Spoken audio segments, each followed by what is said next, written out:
They're ducking, they're diving, they're lying, conniving. They're selling you a dream while they're surviving.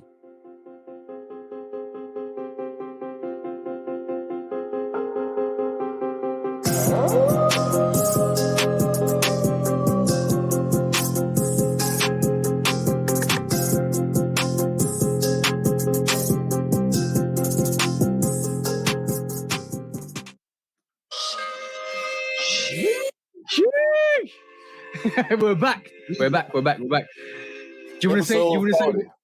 You want to say what you want to say in the intro because I took the intro from you, bro. Sorry about that. No. What I was gonna say is, everybody, listen up. Have no fear, okay? If you didn't cop them retros that you wanted from months ago, it's everything is coming back out. Like, bro, I don't know how it's been for y'all over there, but it's amazing the amount of restocks that I've been seeing in like the past 2 weeks, bro. Nothing sells out, bro. Nothing. So you're just selling your lies. Liar, pants on fire. Bro, so many restocks, bro. Like it's unbelievable. Oh, bro, the strategy with Nike has been crazy. We've seen rumors of military Black 4s. There was rumored to be 1,200. They actually sold at basically released 1,115 pairs, and then they kind of restocked a whole load of unsold out pairs. They did the same with the next day with the Air Max 1 pattern white variations, and then obviously they restocked a whole new load of pairs that people really didn't sell out, and they still got can you believe they still got an Air Max 1 Travis Scott? No, not Air Max 1. They actually got restocked for the Air Max 1. They had an Air Trainer 1 Travis Scott still sitting on the sneakers at one of the lower sizes. So when I tell you things don't sell out, bro. And maybe the limited collaborations, but there is what people forget, a production line that Nike has got that they can actually re-retro anything they want. So nothing sells out, guys. Don't panic buy over this hype stuff. I've been purposely saving all my notifications, right? Trying to avoid swiping them down. So we got the Audi Q, right? The Audi Foam Q. Both colorway. No, it's three. It's the black with the orange, and then there's all black. Then there's the white, right? Yeah. There's the white and orange, the black and orange, white and orange. There is a lot. There's loads of different ranges of you. I've been seeing all of them, bro. They just keep popping up, and I know they was pretty hot when they first dropped. I ain't paid attention to what they've been doing since. You know, the original hype. They was hype. Yeah, they were hype. You heard the return of the Mac. This is the return of the Addy Q. Return of the Addy. Bro, full-time sneakers is always a thing. I was on the live the other day with Cam. Shout out to the bro, Love for Kicks Cam. Yeah. I bro, there's so many. Like we got over 100 views on that live on Instagram. That's phenomenal for me. Saying. And what happened was that we talked about the full-time restocks, and Cam was like, "Yeah, I can't believe how many sneakers are restocking." I said, "Cam, this happens every year. Like last year, I had five EAs. It's worse, bro. Probably it's worse this year because out of COVID and sneakers are sitting, so it compounds that. Plus all the supply chain stuff is over now, so they overstock. Everybody is overstocked, bro. Yeah, and I agree with you with that. But like last year, this time last year, I had 5 EAs. No, 5 to 7 EAs. I can't remember how many more there was. Bro, and I recount them again. Bro, the Auburn. Remember a few weeks back, and we was talking about what shoes you're looking forward to going on sale. Yeah, the Auburn Bo Jackson, the OG Auburn Bo Jackson is $115 right now. Right now, you feel me? Sale time sneakers. Bro, check it out. Jordan 13 Court Purple. That shoe came out 5 months ago? Yeah, 6 months ago. We got all type of lows and mids. They did a sneaker stash on the Midnight Navies. They released the Mummy Dunks here again for pickup on London. Cardinals. The Mummy Cardinal 3s. Taxi 1s. Obsidian 13s. There's an elephant. The Rui 8s restock. I heard that. Yo, Nike, bring the Rui 8s to London and Europe. Bring them here. We'll take them. I had to get mine imported from the States. They sold out. They sold out really quickly. That sneaker is going to be a banger for the end of this year. Like I'm talking like if people know that sneaker that got that in hand, they're going to rate that quite highly, 100% quite highly up there. That is going to be one of the most underrated. Not underrated. I wouldn't say underrated. I'm going to say a dark horse. A dark horse. No, it's going to be a dark horse. Same thing. Bro. People are not up on 8s anyway.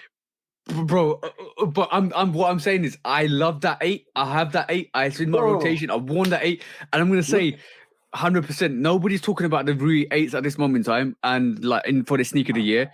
And it probably won't be. It won't be like in. I don't think it will be in a lot of people's top 10, but it's gonna be my top 10, even probably my top 5. I'm gonna say that because that sneaker is crazy, bro. That sneaker is absolutely crazy. If you know, you know. Trust me. If you know, you know.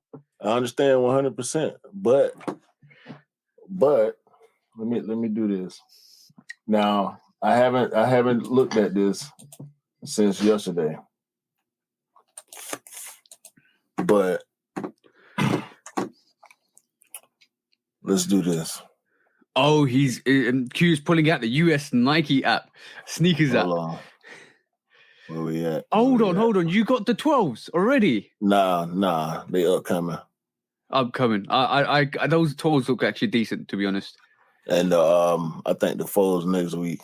The midnight. Yeah, same here for us. All the rappers have gone up for that. Hold on. Oh yeah, we got a shot drop. We got a shot drop. I saw the shot drop from the Midnight Navy 11s. You know what? I'm no cap. I actually like those. I actually do really like those. They look dope. I seen a few people that cop, posting on IG. They look real dope. But I might secretly go in for that if I'm honest. so hold on. I'm missing something, right? Yeah, I'm missing something. Here we go. Ooh, Afro beats. Look at the numbers. Look at the numbers. Everything is in, bro. I saw the review yesterday for on your channel, bro. That looks dope. It's not something I'm gonna pick up, but that looks actually really dope, bro. This a premium sneaker right here, bro. All leather, yeah. All leather. Sheesh, bro. I love the fact they put Nike on the back. Nike on the back is on that as well. No 23 symbology on the back of that. That's the straight up Nike Air on the back. I love that tongue. That tongue is dope, bro. And look,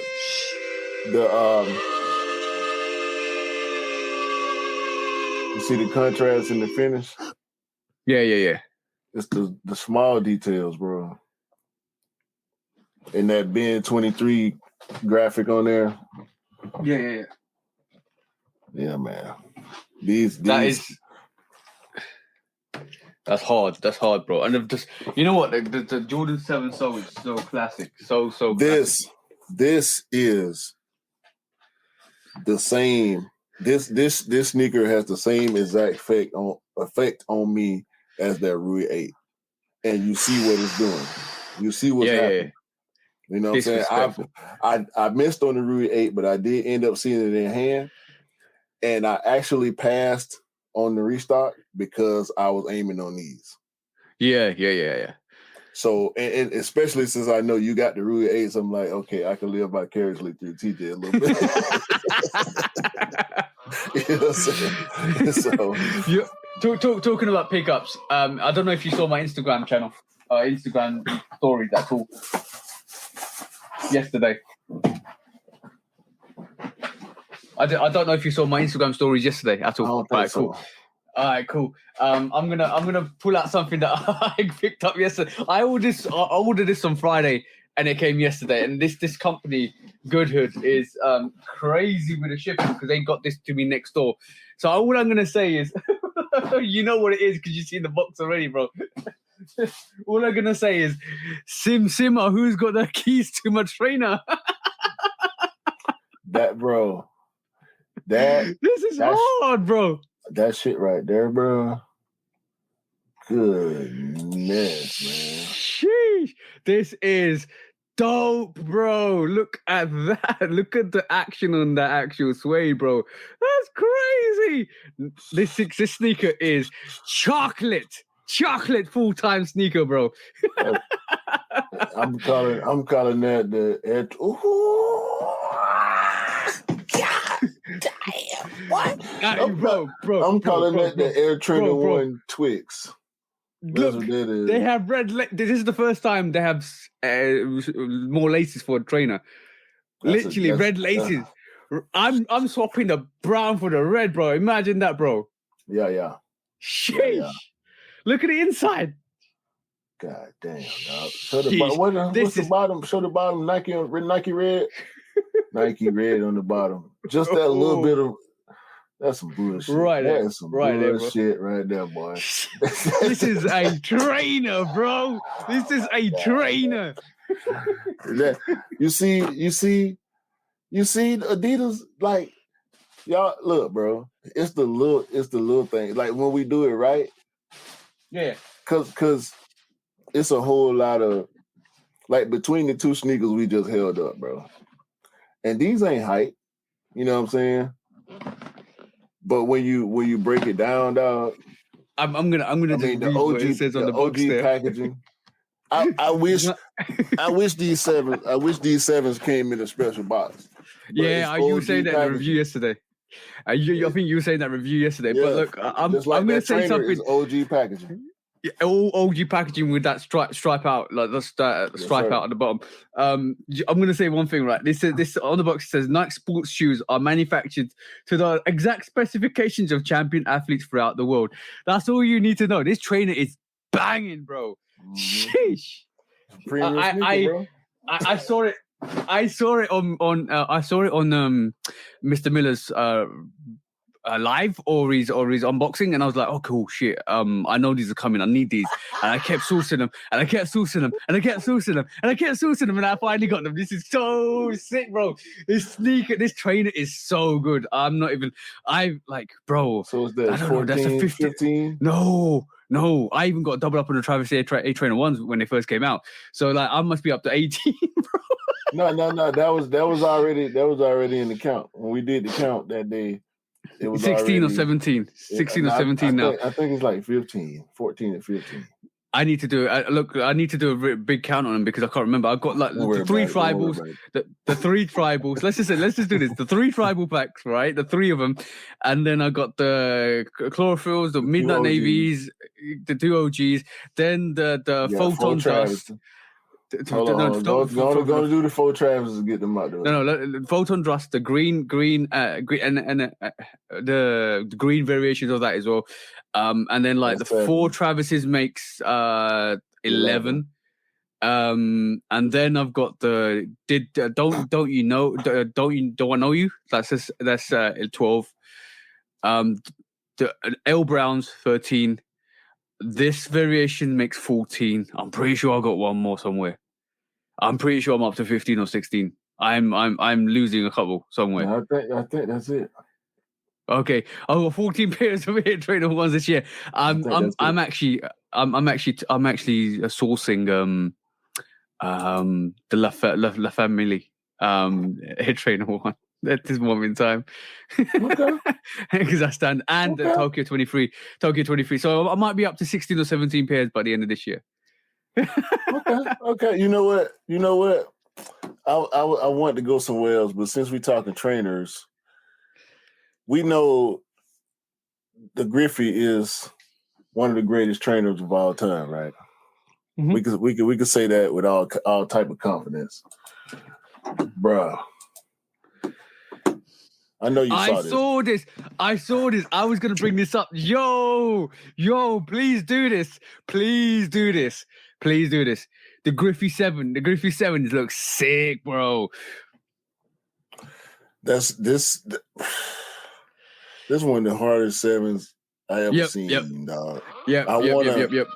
Like this.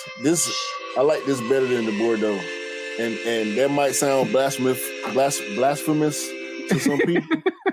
I can't even get it out right because, like, every time I look at this, it take me somewhere different because that Griffey colorway. Hold on. Let me break down my feelings on this Griffey colorway just in general because the Griffey is what it is, and to sneaker culture as far as Nike in the 90s.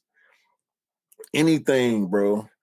I've done Nike IDs that I did not purchase, by the way. And some of them I definitely like the Air Max 1. I had a Griffey Air Max 1 for the when they did the Air Max 1 by you, and I couldn't cop it. You know what I'm saying? Bruh, anything you put this Griffey colorway on anything, bro. Just imagine. Yeah. Just imagine, bro. That black with that white and that emerald with just a little bit of red here and that, just like that little bit of red on that trainer you got, bro. Like, come on, bro. This one of the dopest Jordan 7s I ever seen in my life, bro. If you sat these in front of me and OG Bordeaux's, like perfectly done OG Bordeaux's, I'll choose this. Okay, cool. As we're talking about unreleased sneakers, right?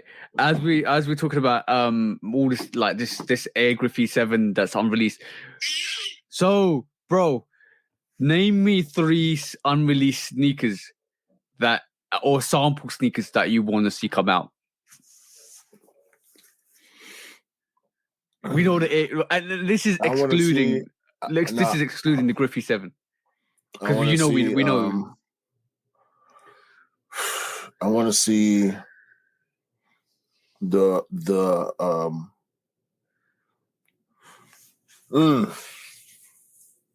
it's too many, bro. Oh, bro, it has to be. Hold on.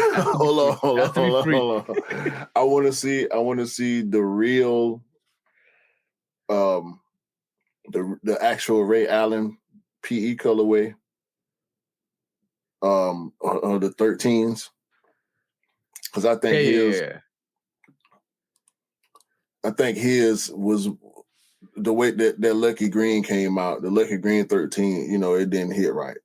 It was a good shoe, don't get me wrong, but the Ray Allen 13 with the white on white with the green and gold. That green was so much more better. That green was so much more better. Yeah, that even though I hate the Celtics, that's the right color green. You know what I'm saying? That Lucky Green didn't quite hit. The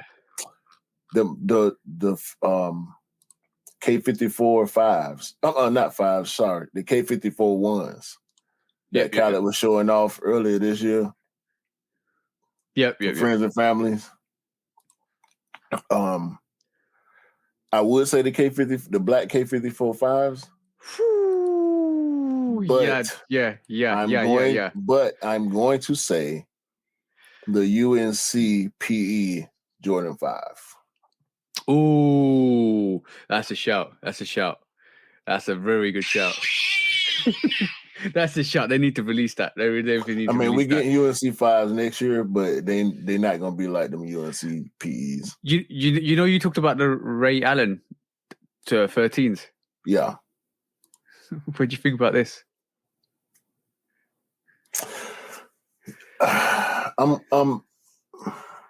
The Jordan 2 Lucky Green, that looks like a Ray Allen 2, bro. I'm not mad at this. Cap. It's a green Chicago, pretty much. Yeah, that's dope. I like for the most part. It's a green Chicago. It looked like it got pre-aging on it. Yeah. That midsole looks pre-aged. That's cool too. But when I saw this, the next thing that came to my mind after I came to my conclusions about this shoe, the next thing that came to my mind was I'd rather have the green Airship. Oh yeah. I see what you mean. I see what you mean. But by the way, the Air Jordan 2 Lucky Green is releasing on the 3rd of February 2023. So if you want that, guys, that is I'm gonna say the big push for the Jordan 2 has started at the start of this year and it's continuing into next year. We're gonna see way more silhouettes of the Jordan 2 next year. But yeah, that Lucky Green is dope. I like the fact that it looks like the Chicago. A lot of people that will buy the Chicago this year will and eventually go after that Lucky Green. I think because that is a dope colorway. That they say it's almost like giving everybody a choice of different colorways and different. If they did a purple variation, if they did the red Chicago purple, then green, then orange, then blue. If they did I think it gives a lot of people different options and different things because basically you can kind of mix and match whatever you want. So it's a great look. Great look. Yeah. I mean, they just dropped 3 pairs of lows. We got the OG Chicago's coming. They going hard with the 2s. I ain't mad at it. We saw it coming. We knew it was gonna happen. Yeah. We see we see the airship coming. Like we see the airship sailing into the shores of sneakerheads. You know, here you go. Like this, the pirate ship's on the verge, and the airship is coming to sail right into your hands. Airship is definitely a vibe. The orange pack released, and it kind of sat around in Europe a little bit. And the price has dropped on that as well. So which is great. Really? Yeah. But I didn't. I could have copped it. I didn't go in for it because I just want it to be a more. I want it to be more of a bigger release of an airship to actually go and see it in hand, so I can actually have a look at it. Before I purchase it. This is one of the sneakers I'm tinkering on the edge of do I want to buy it. And if I want to buy it, how do I want to see it before I buy it, kind of thing. And I think in the next year they'll be quite easily available in the retail shops because they'll release loads of different variations. And I want them to do something unique to it. I don't want them to keep releasing a predominantly white airship and then kind of do like green, orange, blue, yellow, red. I think that's purple. The move, though. That's the move. But I want to get the ball rolling. Band. Yeah, but I want to see a black variation. I want to see how they do the overlays. I want a radical different variation to kind of go, oh damn, now they actually put in. We'll get it. We'll get it later on. We'll get it later on in the cycle in the airship cycle when they start doing collaborations with it. Yeah, I want to see a the variation. Get suede ones. We'll get suede ones. We'll get black ones. We'll get commemorative pairs and whatnot. So I really want to see what they do with that airship one, and if they do what the collaboration with it, that'll be quite dope because I want to see how they flick it up and mess around with it. But talking about what the go, bro, you was gonna say something. No, I was gonna say I think that'll be years down the line. That's if they if skaters gravitate toward the airship, then and Nike SB get their hands on it. Yep, it's a whole different story then, and that's something I would like to see. Okay, cool. I wanna know what the difference is between a Jordan airship and a Nike airship. No, because I know because the Amma Manier was a Jordan airship. The band was a Nike airship. Because it was the orange variation is a Nike airship. It was a commemorative play. Okay. Like that was the whole vibe of the Amma Manier release was to spark it. You know what I'm saying? So they played on commemoration of the sneaker of what Amma Manier represents. That because that's how the collab worked. The brand want this, the other brand want that. Smash them together, right? Yep. So limited, commemorative, boom. Everybody love the airship now. Supposedly, that's the plan. You know what I'm saying? So let me also detail something really quite interesting. When you look at, I always look at marketing strategies and all of that stuff because I'm invested in this as a sneakerhead to look deeper than there's just surface. So and I think a lot of us do that anyway.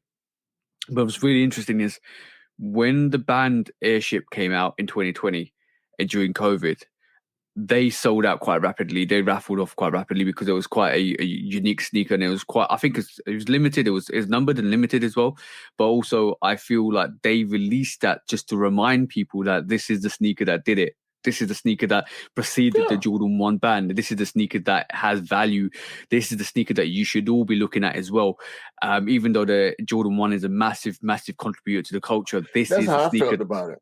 As soon as I saw the new beginnings and all that, like, you the average person don't understand what the airship is, and even people that understand what it is still don't necessarily respect it as much as they respect the Jordan 1, because the Jordan 1 is the Jordan 1. The airship is the Nike airship. It's there's still that differential between this is the first shoe that Jordan wore, but this is Jordan's first shoe. So I think it depends on what side of that fence you fall on. Yeah. Whether it's about the shoe with Jordan's name on it, or the first shoe that Jordan wore that pretty much inspired the one with his name on it. That's where I fall on that side. I fall on the inspirational side. I respect the airship just as much as I respect the Jordan 1. So if you want to know the timeline, this is the exact timeline of what they did with the airship, and how they reminded people that the airship is a valuable sneaker. So what they did was release the band first, and they said, okay, cool. This is the band variation. This is the sneaker. This is history. This is why the red one was banned in the NBA, because of this sneaker, right? And then off the back of that, the New Beginnings pack came out. Remember, 2 collaborations, one the airship, not collaboration, 2 sneakers, very limited in what they were. New Beginnings was Chicago exclusive. The airship was numbered, and then the third variation that was like 2 years ago.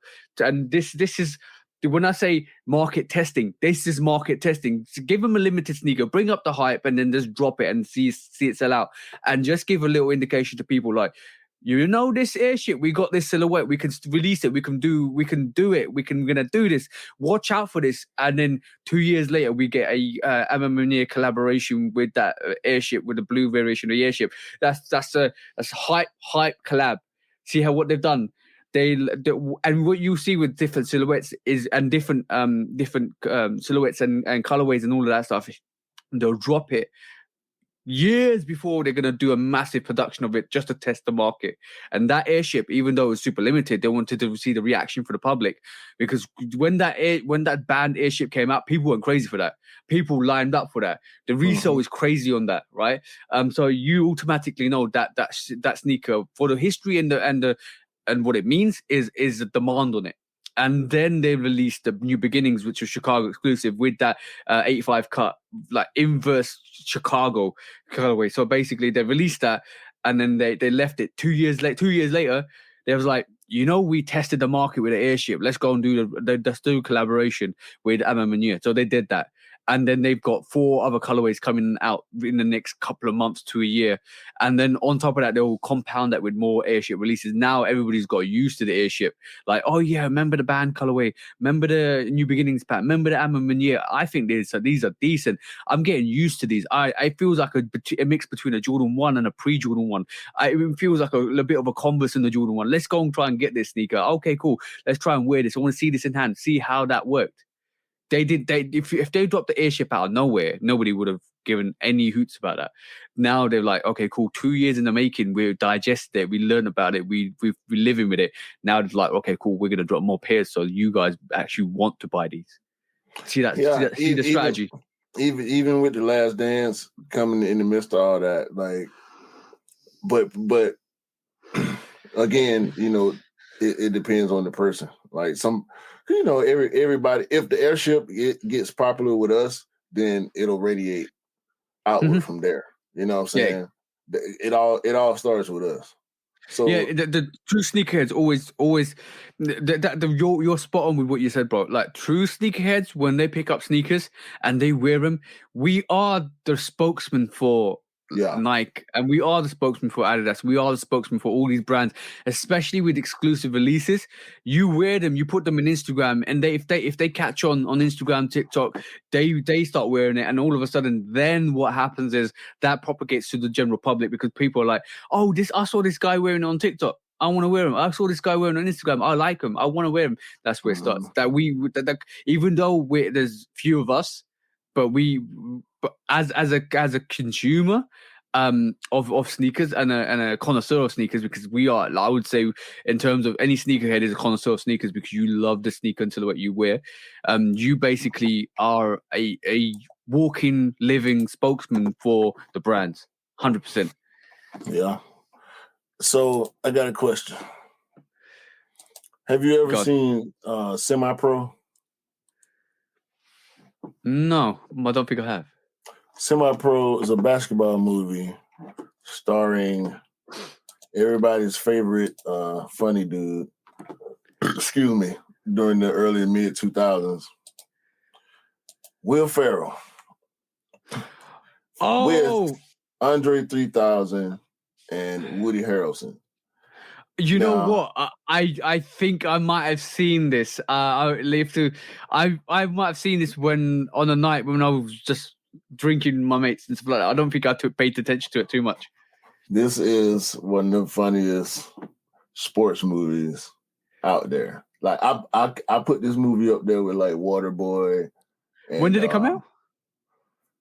This is years and years ago, bro. This is early 2000s, like maybe 2005 or 6 or something like that.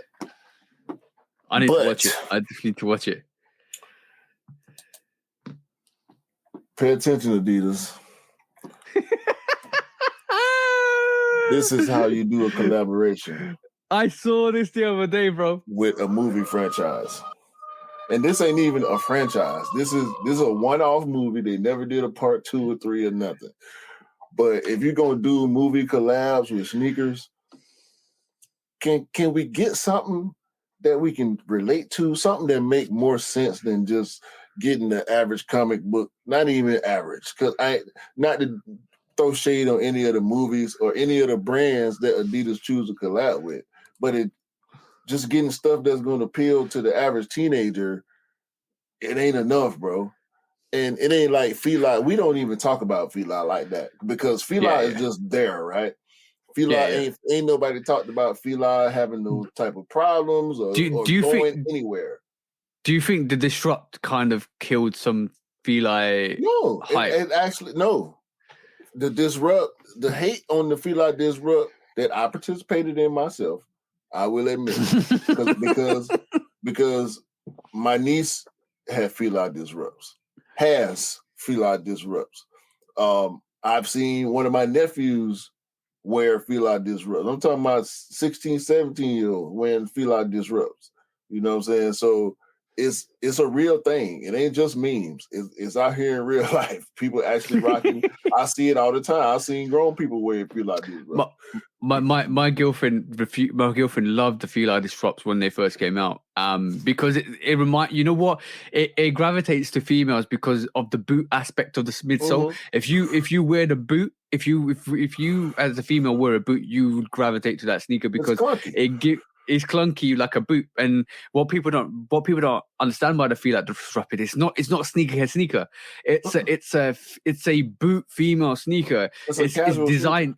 It's a casual sneaker that is comfortable, and I could pull out a couple of boots that my missus wears, which are probably, if you took out the top of it, it would basically look like a Fila Disrupt boot midsole. See what I'm saying? So she gravitated to that sneaker. Unfortunately, because of hate online on social media, she never bought it. That's what I mean. That's what I mean. So the hate on the Disrupt just brought attention to Fila. That's one example of negative attention being good attention for Fila. Yeah.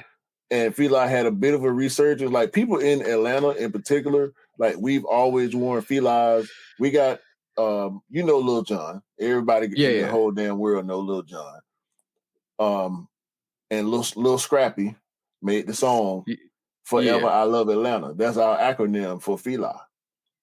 Like Fila was one of the shoes in Atlanta that we wore, and to this day you'll see people with brand new Filas on, fresh to death. And Filas will always be fresh, bro. And they will always be affordable. Ain't nothing ever wrong with wearing a pair of Filas, bro.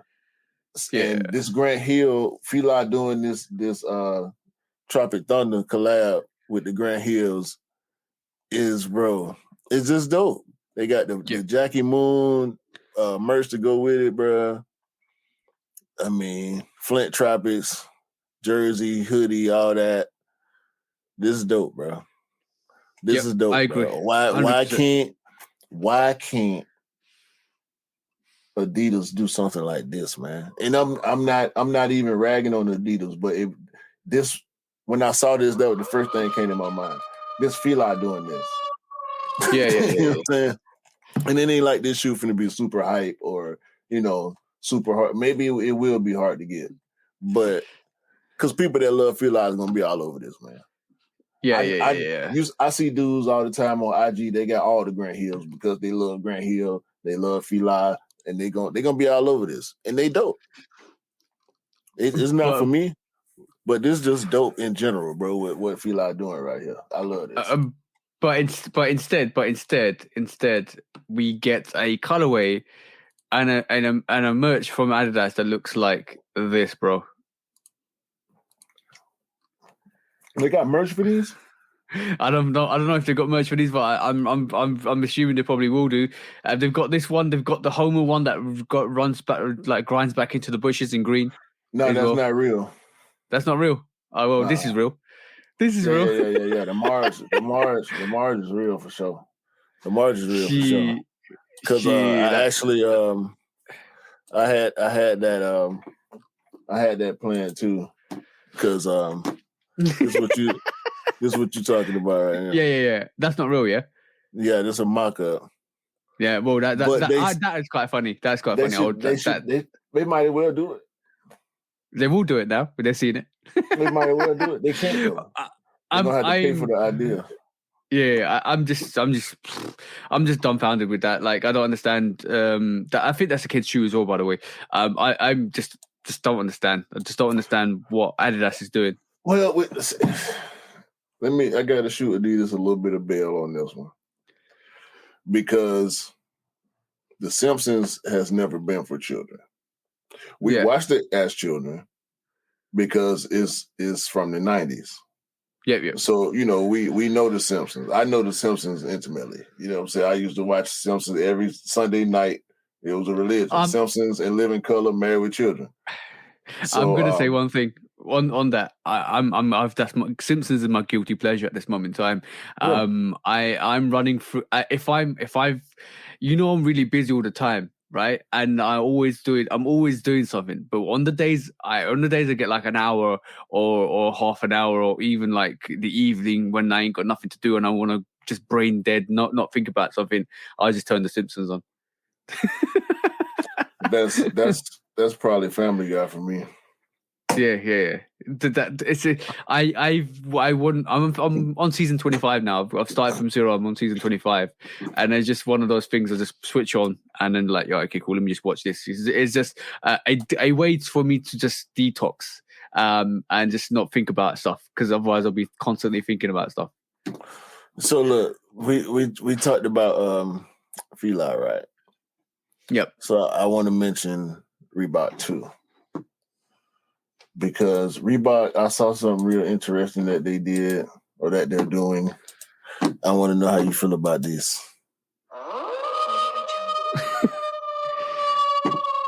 The self-lacing, I saw the self-lacing Reeboks. No, they ain't self-lacing. You gotta lace them, but it's like a jigsaw puzzle. Yeah, but that reminds me of the. That does remind me a bit of the first. What was it, Jordan 32s that were like pull string self-lace? 33, that's the ones. It just kind of does remind me of that. I think that's dope. I think the idea is dope. Yeah, I like it. I it's fascinating. It almost looks like a puzzle to lock your sneakers in. Yeah, and it's kind of, I like it. I like the concept of it. But what I don't like about it. But what I don't look. Well, I'm gonna I'm going to say something that's probably going to be a bit contra. What I don't like about it at the moment is the string. If it snaps, then how do you replace it? That's one thing. I'm not keen on. The second thing is the side view. The side view of that, I'm going to pull up the sneaker because that's probably a good reference to show you the side view of the sneaker I'm talking about. But the side view is very similar to a sneaker that you guys, if you know, you just leave your comments there at the moment, because I think that looks a bit similar at taking a bite out of this sneaker. Let me just kind of pull this up for you guys. 2 seconds. Because I do feel like this sneaker looks a bit like this one. Let me share this quickly. All right, so look at the side of that, bro. Yeah. It looks like the Yeezy 380. Yeah. So maybe they've got the model and the aspects of that sneaker, but they've actually enhanced it to make it look like the Reebok. What's that model called, by the way? The Reebok. This is the Reebok. Wait a minute. It's a whole bunch of. This is a word in the Reebok Float Ride Energy Argus X. Shit, that's a long name. Exactly. But what I'm going to say. Oh, by the way, I'm still going to say this to the very end. Yeezy 380 is probably one of the most underrated comfortable sneakers out there. God. I feel in the next 2 to 3 years. I feel in the next 2 to 3 years, a lot of people will be going back to pick up pairs of those. Here you go. What do you mean? What else we got to talk about, man? skip on that, we know they're comfortable. We know they're comfortable, bro. Everybody know they're comfortable. Boost is comfortable. Okay, it's a fact. Them shoes ugly as hell. That's why don't nobody like them. You know what? I feel people go back for that. Do you know what the difference is? If the in a parallel world, right?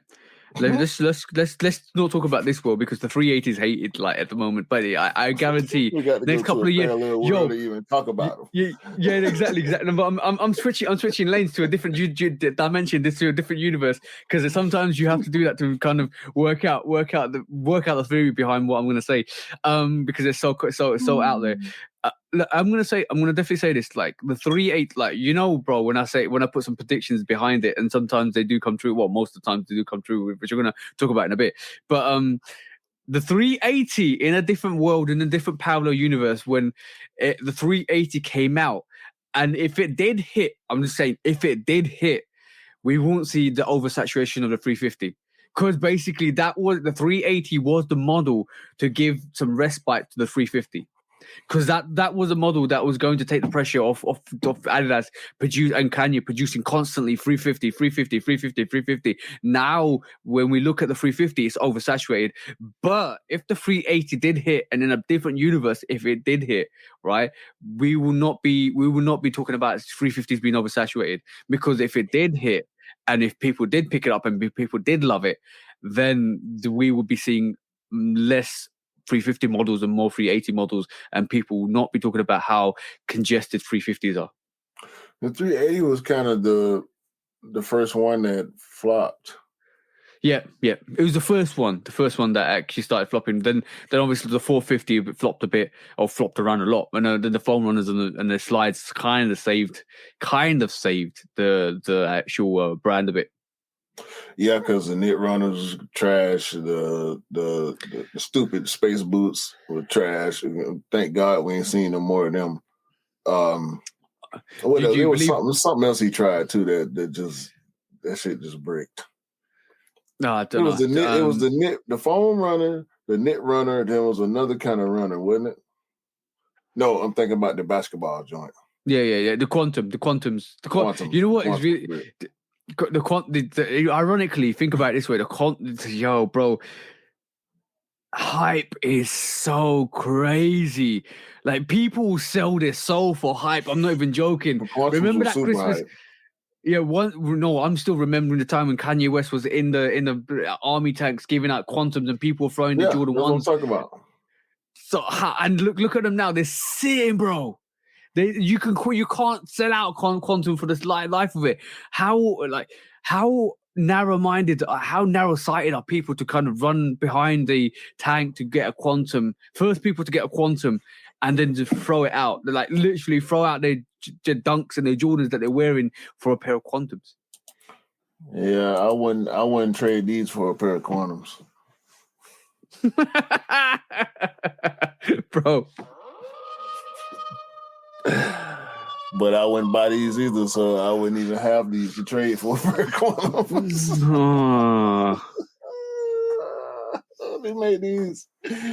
Who did they make these for, bro? They made these. Who did they make them for? Let's give like a 5 second minute of 5 seconds silence for the death of this color blocking.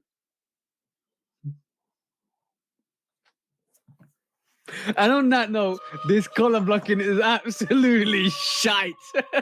Yo, red card for whoever came up with this. Is it going to be called What the Taxi? This ain't what the. This is why the. Why the F? Why the F? The Jordan 12 wider. Right here, Wider. bro. Come on, man. Look at this, bro. The only thing, like I said, I always said this. The only thing I like is red. Yeah, the only thing I like about this is the insoles. I did say that. Look, by the way, big shout out to the Shoe Dog Reacts. Go and check that out, guys. It's on both of our channels. Me and Q's Shoe Dog Reacts. We actually reacted to this on Wednesday. Please go and check that out. The second episode is out already. And also on top of that, just to let you guys know, please do like the Shoe Dog podcast, like the Shoe Dog, like everything we do. Follow Q on 808 Kicks ATL. Follow myself on Lovekickscustom, and obviously follow us on Instagram. Follow me on TikTok, and we will be doing way more. We're growing, and thank you guys for 500 subs as well. I'm actually on 508 now, which is great because we're growing. Yeah. We're growing. We're adapting, and when we make it big, because we are gonna make it big, we're gonna share back the love and support to all you guys, and actually keep bringing all this excellence to you guys. Trust me. Trust the process. Trust the process. Hard work, grind, and dedication gets you to where you want to go when you go, guys, because that's where it is all at. Don't stop. Keep promoting through. So I'm gonna tell you, some days can be difficult. Everybody has those difficult days. Just wash through them. Just get through them. You'll be fine. Trust me, you'll be fine. Yeah. Hey, but this can be saved, bro. I don't want to dwell on this because this ain't nothing. But this could have been saved just by doing white and yellow. The white and yellow cherry color blocking. Because the back tab dope, right? Okay, the eyelets can be black, the tip of the tongue can be red, the inside can be black. I love black lining anyway. Because I wear a lot of black socks. This back tab is fire. Yeah. With the black, black 23 on the yellow, I ain't got no problem with that. The yellow bottom with the taxi light carbon fiber, light bottom, ain't got no problem with that. Like you said, the insole's dope. All they had to do was go ahead and do the mud guard in yellow, like they did the bottom, and this would fly. I need a Photoshop rendition of that. If I was an active customizer, I would buy this and yellow out that mud guard. Yellow That's what I would do. I'm trying to imagine it. I think I'll have to see it. Have you seen Chris Paul play in Jordan 12s? I think Chris Paul had a pair of white and yellow 12s. Yeah, I think I remember them. Okay, I see what you're talking. You know what I'm saying? I mean, it would be a taxi colored cherry, pretty much. Yeah. Well, I wouldn't even mind the red and black. Yo, Jordan Brand, please release the Travis Scott purple Jordan 4s. Everybody wants them. Everybody needs them. Everybody would love to have him. Good luck with that. Yeah, good luck with that. Definitely. Yo, I'm just saying this. Like, please release them because they're a dope colorway. And by the way, talking about unreleased sneakers, and bespoke sneakers and P's and friends and families and all of that stuff. By the way, the Khaled the Freeze, yeah, please release those two because the Unites and the Rolls didn't kind of really live up to that Khaled. We the best. I think they're personally quite dope. But talking about unreleased bespoke sneakers, I think this is a dope rendition of the bespoke J Balvin Nike Air Max 1. He got these in 2019, as you can see, bro. Like they look absolutely dope. I said this on my sneaker news. They look like what the Air Max 1. Yeah, that's pretty. But we know that's what he was going for. I mean, this is a wonderful sneaker right here. Wonderful. That's the word. That's the word to describe this sneaker is wonderful. And we know the materials on this is going to last 20 years. A lot of people, ironically, a lot of people saying that's trash in the actual comments. Why stop? They just hate. That's all. Or if they genuinely don't like it, that's cool too. I just don't like. I just deleted a comment. Somebody talking about trash on my YouTube video. None shout out to him. Reverse D unshout out to that dude. But yeah, bro. If you don't like it, it's a lot of stuff I don't like. But I ain't gonna call it trash. All the people that hating think this guy called Buck Gotti basically said if Travis had these, you will suck him up. Right. So I'm just saying, right. like if you replace that J Balvin logo with the Cactus Jack smiley face, yeah, a lot of people don't like this. A lot of people don't like this, but I think people probably ragging on J Balvin right now because they don't like the twos, and I don't like the twos, but that don't stop me from liking them MX. Okay, I did, talking about J Balvin because it's an interesting conversation. I put out on my stories on Instagram, and like I said, guys, go follow my Instagram if you want to get interactive with us. But I basically put a story out on Instagram last week. I said two questions to our followers, and one of them was number one: what sneaker did you buy initially, and then you loved but now you hate? And the second question was a flip question, which was, what sneaker did you hate initially, but you then bought because you fell in love with it? There's two questions. So flip verse is basically one you liked, then you hated. One you hated, then now you like. So on that retrospect, I'm going to throw that question to you, bro. What one sneaker did you like, then you don't really not really fond of now? And what sneaker did you really like, really hated, and you fell in love with? The one that I really liked, I got a few that I really liked that I end up disliking. I'm gonna give you three, and all of them been sold. The Bel Air 5, the Starfish 13, the alternate Bel Air 5. Okay, yeah. The Starfish 13 and the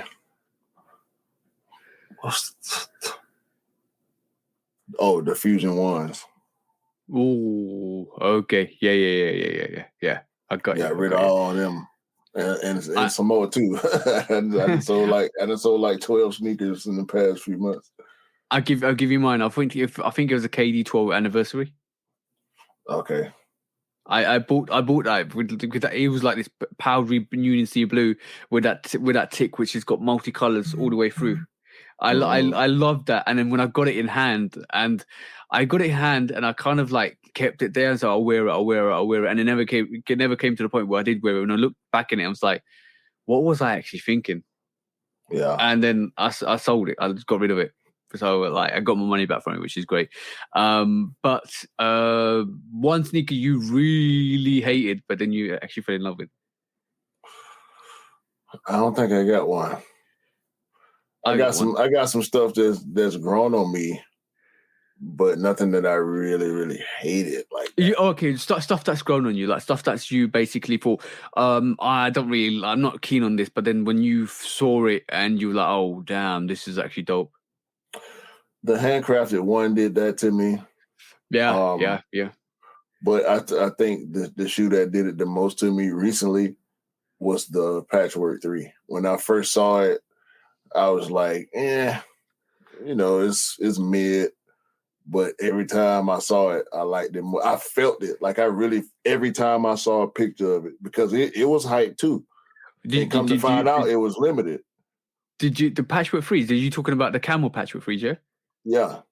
Yeah, they with those orange laces, they are fire. They're so fire. Like I would say that's one of the sneakers that I kind of ignored and didn't like, and then when I saw them more and more, I was like, yeah, I want these, and I still want them. I think I haven't pulled the trigger on them, but I still want them. But also the other sneaker was the Patina ones for me. Like the Patina ones was a sneaker that I didn't respect until I got it in hand, and then I saw the lace switch up with the green laces, and it killed it. Like, yo, that's dope. But one of the most predominant ones is this year. Hold on, bro. I gotta answer this call. yo, what's up?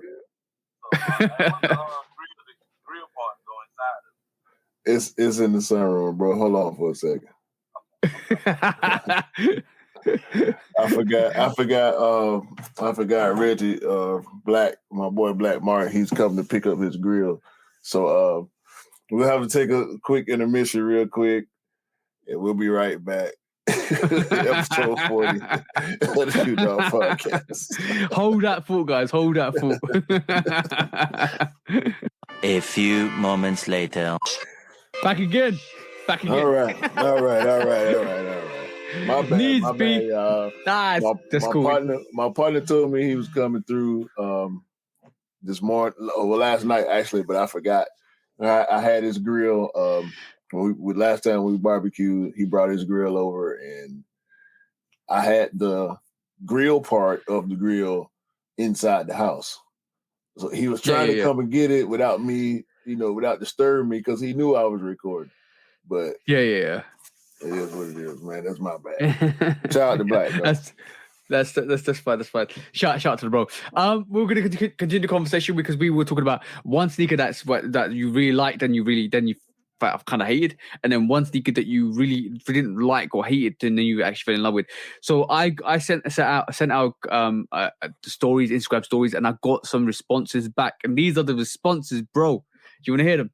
Yeah. So first one is sneaker that you didn't really like, then you fell in love with. And one of them, shout to the bro Benzino, because we had him on the podcast a couple of weeks back. And his one is the Jordan 1 Chicago Lost and Found. So he didn't initially like it. I can understand that. With all the cracked black leather and all that stuff, the vintage look. He didn't originally like it, but the more it comes closer to the release date, the more he's actually liking it. So yeah, I respect that. The pure homegrown Kicks, shout out to the bro. He's basically said pure platinum 13 lows. He didn't actually like them, then he kind of fell in love with them. Another person basically said Lost and Found, and somebody and Polar, I'm looking at you, bro, because you just said the Dornbecker 6s. I love the Dornbecker 6s when I saw them. And Dornbecker 6? He didn't like the Dornbecker 6? No, not initially. And then he fell in love with them. And shout out to the bro, because that is a dope sneaker. So when they re-retro that as an anniversary sneaker, was it at 15th anniversary or something like that? So when they re-retro that, I had to get it, bro. That was such a dope sneaker, so dope. Now the flip side is sneakers that people actually love but now really don't enjoy it anymore or don't like. Benzino responded back to say Jordan 4s in general, they bleed. They make my feet bleed, bro. Yo. Yeah, he must be a wide footer. And talking about sneakers that make your feet hurt. For work, I wore the handcrafted ones. I got them in size 9. That's the biggest mistake in my life because, bro, my bloody pinky toes are killing me, bro. I need to make sure I get my right size. Do not go. If you watch a Shoe Dog reaction, you would have known somebody wearing those or the Adidas Prestos with a couple of sizes lower. Don't do it. It's gonna hurt your feet. Don't do it. Homegrown Kicks has said two sneakers. One's very controversial. Reverse Ferrari 14s. I can understand that he kind of loved it, then to hate it. He put this is gonna shock you, bro. Really gonna shock you. Homegrown Kicks, we're looking at you, bro. Lightning Fours.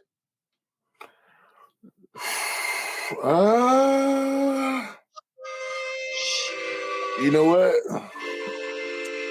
I'm gonna shoot him a little bit of bail, just because it's not the plastic wings version.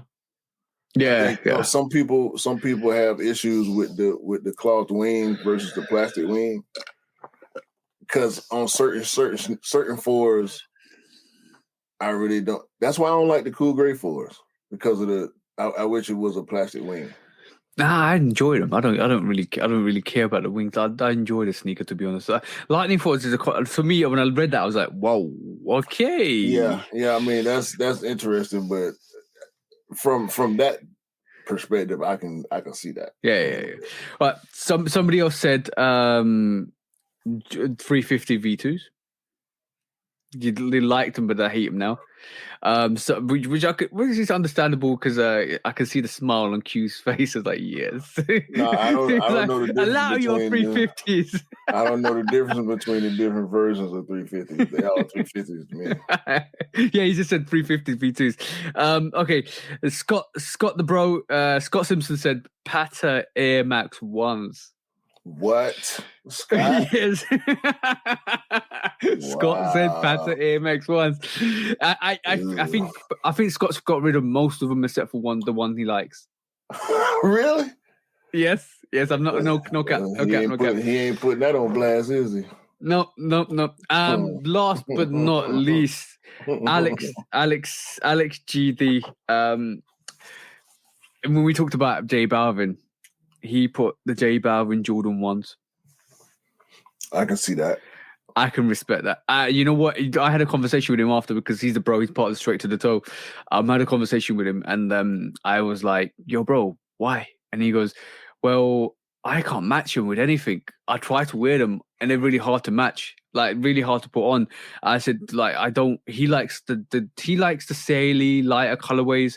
He likes colorways that kind of easier to fit, easier to kind of rock. For him, I think it was too much. That, and I think he's a little bit like me. Like he like to be super matchy. Yeah. And it's really hard. It's hard to find something with all those colors. Me personally, I would just go all black with the J Balvin 1s. That's the way I would do it. Or all white with the J Balvin 1s. Yeah, but they did have merch for the J Balvin 1s, which was really out there, really out there. See, I would probably just do I would try to find a T-shirt with all those colors in it, a white T-shirt with all those colors in it, or a black T-shirt with all the colors in it. Then just do some light blue jeans, like some ice blue jeans. And by the way, guys, leave your thoughts and in the comments, and let us know what sneakers you really originally hated, but then now you actually like. What a sneaker do you actually liked, now actually don't really, not fond of. Let's just say fond of. So let us know. When I started feeling like that, bro, I sold the Fragment 3s, and I wasn't really big on the Fragment 3s when they dropped, but I hit for them. So, I held on to them for a while. I was saving them. I was holding them. I'm like, I'm going to wear them, for something particular, something special. At the end of the day, I was like, nah, I ain't going to wear these. I might as well give them, let somebody that want them get them. Yeah, I'm gonna also throw. I think the Fragment 3s are a dope sneaker. I think that's one thing I would have liked to have in my rotation. But also, I'm gonna say this, bro. I am really, really loving the Jordan 3 Tinker anniversary, red anniversaries that released. They like the fragments. but the red variation that wraps that red around the actual mid. The universal, the Air Max Tinkers. Yeah, the Air Max Tinkers. They call them the SPs. But yeah, bro, the more I look at them, the more I'm like, yo, they're dope. They're really dope sneaker. I didn't initially like them, but really dope. Really dope. I still like the white ones better. I got the black ones. I really love that black pair, man. Every time I pull them out, every time I wear them, I love them more and more. It's something about that black Tinker 3, man. You mean the with the silver swoosh? No, the black swoosh, yeah. Silver. Bro, when we talk about Tinker 3s, this to me, when you come back, bro, I'll show you. Yeah, I got the white ones. This to me, bro. This to me is dope. Yeah. I knew it was a silver swoosh. Like both of 3M. these. Both of these. 3M tongue. The whole tongue is 3M on these. That's why I love them so much. The I stay is like, come on, bro. And the blacked out Nike. Let me see that Nike, bro. Let me see that. No. I'm gonna show you the big booty action here, bro. Look at that, bro. See that, bro. Oh, that Nike, bro. Sheesh. Nike. If you know, bro. Signature. This is like a big booty, bro. Show that signature, man. Sheesh. Show that signature, boy. Go. How can you know how much, except for the Justin Timberlakes, right? These were hated, bro. I don't care. I ain't care what nobody thought. Nike on the bottom. Hey, come on, bro. And I worn these, as you can see. I love these. Sure. Look, the materials are crazy. We're pining over these Tinker 3s because these Tinker 3s are so underrated, so disappreciated, so vilified. Like, bro, I know it's got the swoosh. I know it's got this Nike stitching on the side. Yo. Bruh.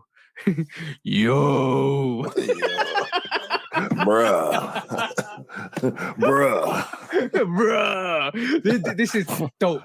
This whoever wants to fight me for these, whoever wants to fight the discussion about how awful these are, bring it. Yeah, I will take you on. I will take you on. Let me know and pull up your favorite shoe and shine the light on it and tell me how much it tastes. Show me how much it popped. Cause this right here, bro, these pop and them white ones, bro. That's the only. I don't want the Air Max. You know what you got. You want the pair that I got? Oh shit! I'm dropping everything. you want the pair that I got? Yeah. Yeah. I just knocked my camera. 2 seconds, bro. Yeah, you want the pair that I got? Yeah. The pair that I got, like, yo, bro, I slept on the black ones. I shouldn't have slept on the black ones because I think they're dope as well. 100%. These went on sale. I actually played the game on these because when they dropped, this is another shoe.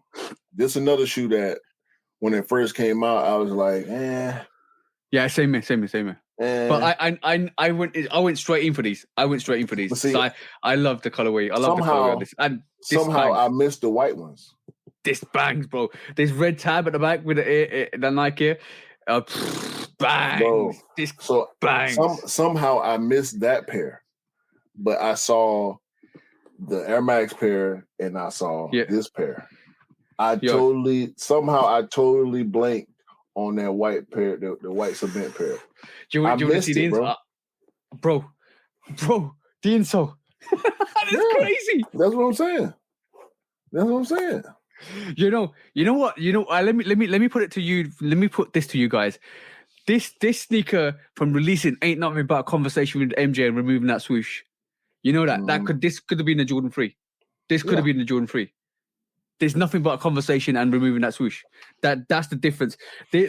I'm so in like that black elephant print on this. Yo, that's dope, bro. I need to wear these this week. I just reminded myself how much I need to wear this week for work. I'm wearing these to work. I'm wearing You're these to right. work sneakers this week. I'm wearing mine next time I step out. I just wore them like 3 weeks ago. Yo, bro, it's getting hot in here, bro.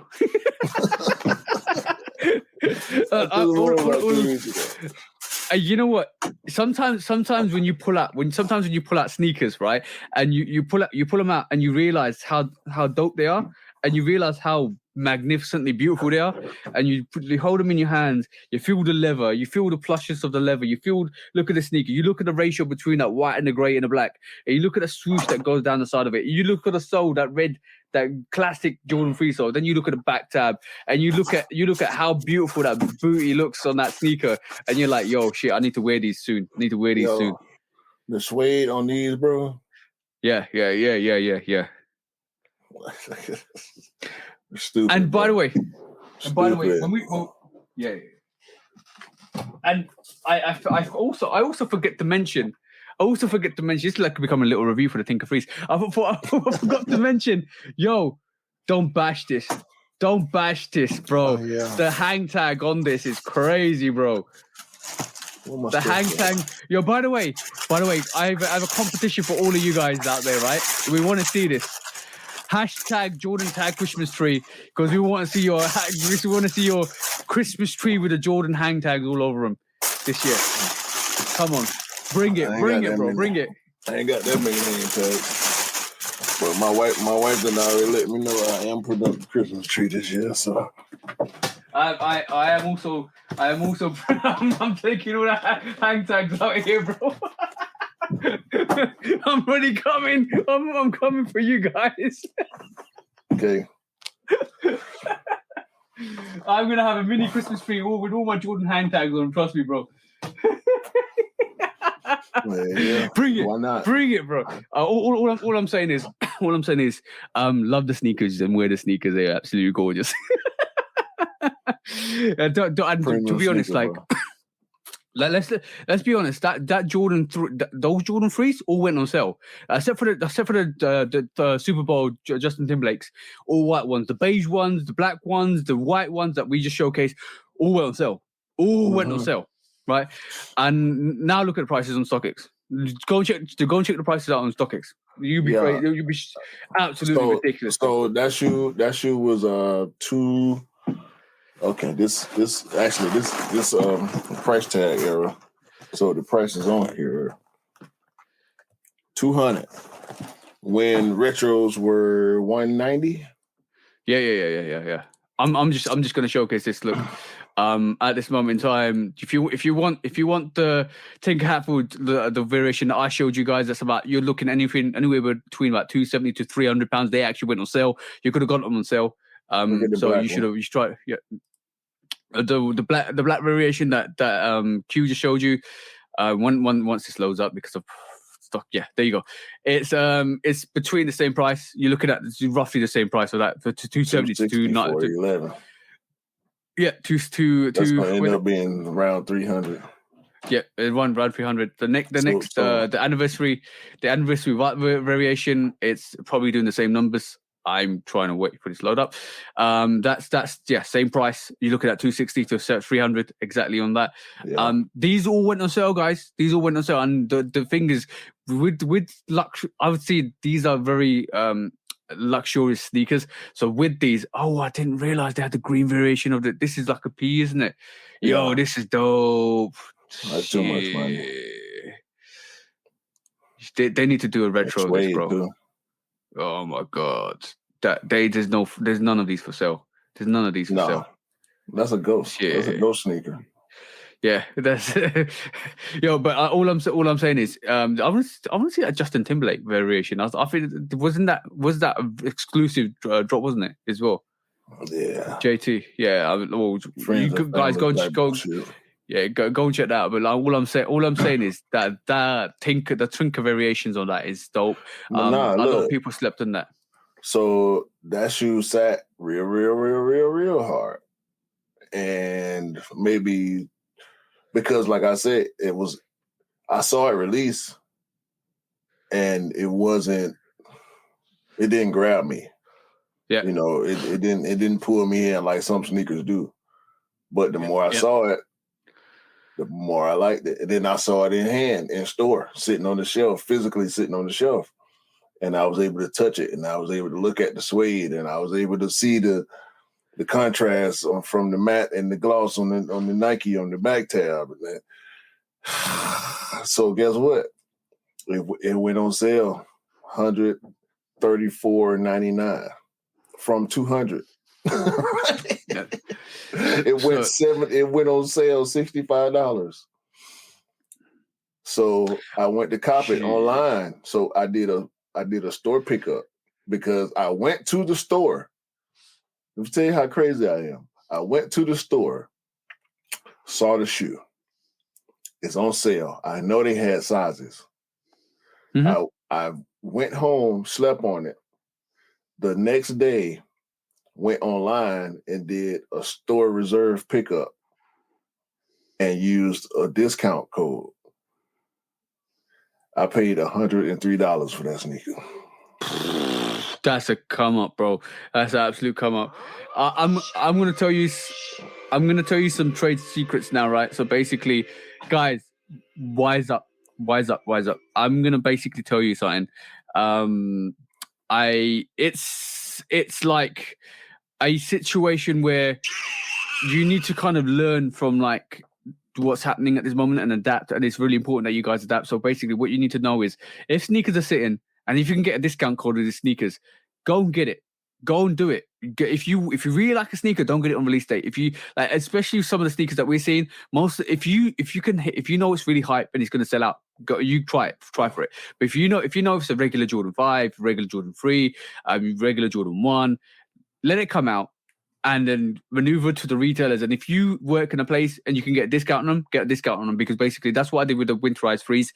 I got them at 9 o'clock on 9 o'clock in the night on release day with my work discount, and I brought it down from £200 to $184. I saved a lot of money. I brought it back to what the retail should be, or approximately what the retail should be, and I got them. And I think that's one option if you really want it urgently. Second option is if you don't want it really urgently and it sits, just wait for it to go on sale. And when it's on sale, get your work discount involved and basically get that 10% or 8% off extra on the sale price, and then you get a sneaker, because that's going to happen. That's going to happen going forward. That's 100%. That's some UK shit you talking, because work discount ain't no thing over here. That's not a real thing. It depends on the company you work for as well. It depends on the company you work for. So if you get the company I work for, I get work discount. So in realistic terms, yeah, if you can do that, you should do that. And if you're able to do that and wait for a sneaker and not get hyped over a sneaker, then do that. Definitely do that. But see, even with the memberships, bro, like, especially if something is sitting, even if you decide you don't want to risk it as much. Like I said with the Auburn Bows, I thought they would, but I wasn't sure if they would. But they did indeed go on sale. They still got sizes. You can use your memberships, your Flex app memberships, your Hibbett Sports, DTLR. You have to accrue points before you can get a discount. So that's a different case.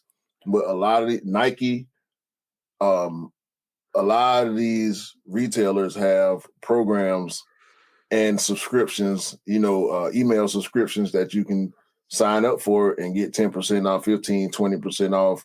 The JD app, you can build points and you can spend your points on discounts and free shipping and stuff like that. So you got to take advantage of all that stuff when you can. Exactly.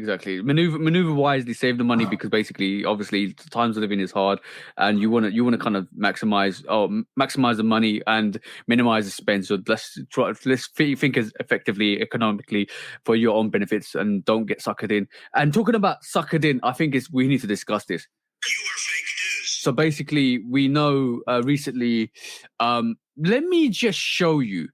I'm gonna say I keep not wanting to say so, like I say so, but I want to say I keep predicting stuff like this, and it kind of comes true, and it's good because it means it benefits all of us.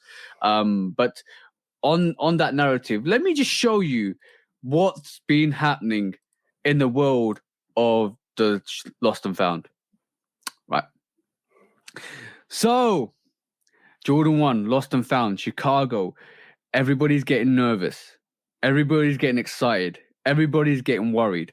everybody's like, I've had messages for this sneaker from countless people saying, I'm worried I might not get a pair. I'm worried I might not think. Now,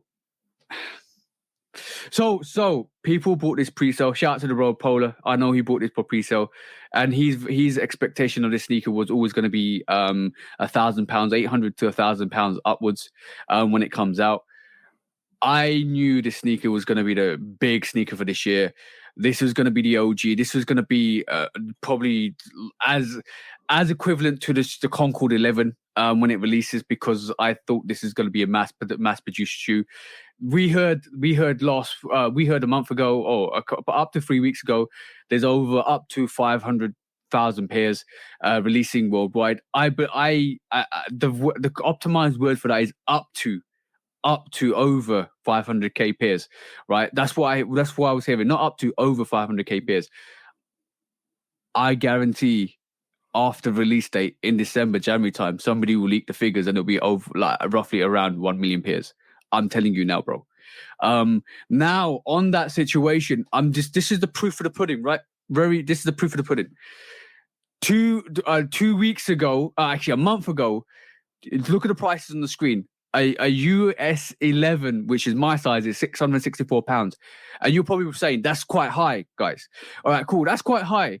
But the pattern bred ones at the same time this year was valued at the same price at £700. Me and Scott checked that, right, on the pattern bred ones. We were both worried about the pattern bred ones, and I said to Scott, don't worry, you'll get them. And there'll be a big release. And there was a big release. But this is the same price as the pattern bred ones. Now we saw this week a lot of resellers are picking up the pairs and literally saying, oh, yeah, we got 2K pairs here. We got 2K pairs there, blah, blah, blah, blah, blah. They are smashing and grabbing it. They are, like I said in the intro, ducking and diving, trying to get you to pay that resale price, because they know the sneaker is going to be mass produced and the price of that resale is going to tank. So they're selling you a dream to get the maximized profit for that sneaker. Don't fall for the lies, right? Number one. Secondly, what I'm trying to say to you is 2 months out, this sneaker was $2,500. Last week, this was £1,200. This week, it dropped from £800 to £600. Next week is going to be £400, because these resellers are trying to make you pay that optimum profit price for that sneaker before it releases and tanks the price, because they know they ain't getting shit for it after it releases. So don't fall for that hype. Don't fall for the oh, you need to get this because it's going to be hard to get. No, it's not. When it releases, I guarantee shock drop after shock drop. You're gonna get. I'm also predicting, like I said on the live with Cam, this is gonna be a lost and found on the app. You gotta go and find this sneaker on the app and get exclusive access. This is gonna be one of those. But if you know the Jordan 4 breads when they came out, they had that scratch back panel to get exclusive access. The lost and found is gonna have a similar scenario on the sneakers app. And I'm predicting it now. There will be a situation where about 2 weeks out or 3 weeks out, or however long it is, you'll be able to go into the sneakers app, try and scratch the back panel, try and search for the sneaker, go and search it on the sneakers app. You'll find it for an exclusive access. I'm telling you now, this is the most. This is quoted to be the most ever retro Jordan 1, and you guys are still worrying about picking this up. I know there's exclusive hype. I know this sneaker's very, very courted and desired, but they're giving it to you guys. And don't fall for that sucker punch from the resellers. That's what I'm telling you guys. As evidently you can see, the resale price is falling off the cliff for these. So why are you guys panicking? That's all I've got to say. I think I halfway agree with you. I think what's going on right now is oxymoronic pipe dream facilitated by the resale culture partly and by the sneakerhead consumer culture partly. Yep. Because there was a go, bro. We love this color blocking so much and we want this sneaker so bad. Yep. There is a certain amount of fear that will be maintained by all, including myself. Mm-hmm. A healthy fear, if you will. Yeah. As far as speculations, personally, I'm not going to believe much of what I hear and see up until we start getting real-time reactions during the release, meaning from the time we get exclusive access until a week or two after the release. Yep. As far as the resale price goes,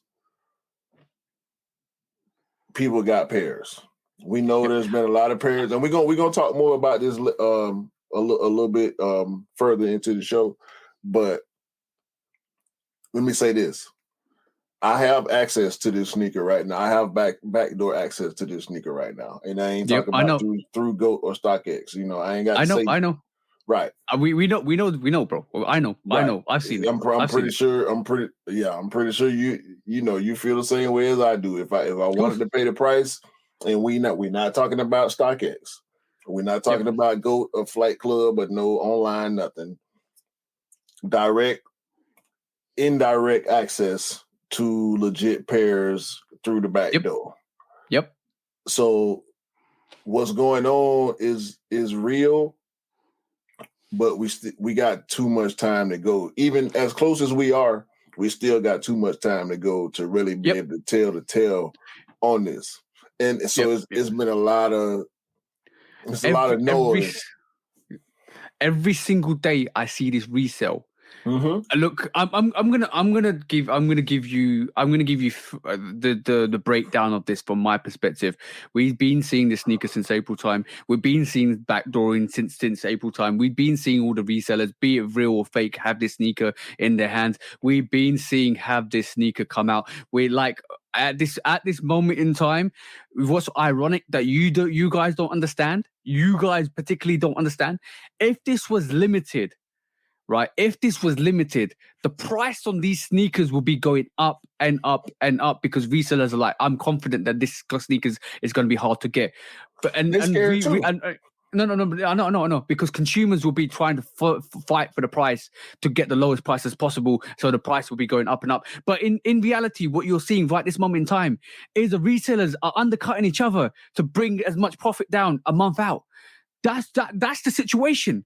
It's the reverse. It's the buyer's market because the buyers are actually sitting there and saying, "Yo, there's enough of these pairs. This is the most retro Jordan 1 ever." But this is a super hot commodity. Yeah, I know. Which is what you speaking to how hot of a commodity this is. I know. I'm speaking to more of the determination of said resellers, because the fear that I speak on is not just from us, the consumer. Mm-hmm. The fear is also the reseller, the middleman, the black market, if you will, that this current trend that we're seeing is going to affect this release also. And basically what's ironic with this sneaker is that these resellers now are probably like, oh crap, I could have got $2.5K for that sneaker. Oh crap, last week I could have got $1,700 for that sneaker. And bro, imagine in a week that the price just dropped £1,000. Hey man, think of that. Look, we see this from time to time. We saw it with the Rebellionaire, and the Rebellionaire fell off a cliff. Yep. It fell off a big old cliff. This bro. If you need to talk about falling off a big old cliff. Now I know. I'm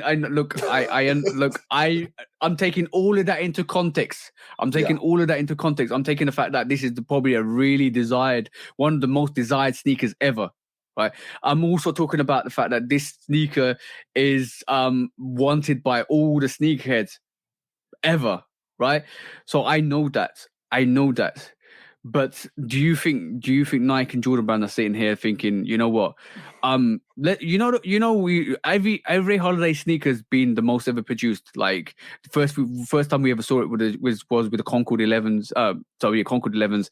That there was 1 million pairs. Then the next year they released the Bread 11s, which was 2 million pairs. Then the Cool Greys, same thing. Probably same value around probably the Concord 11s. Bro, like this is No, this is the sales add up. What you pushing here is what we all want. We're gonna get it. We're gonna get it. I'm playing devil's advocate.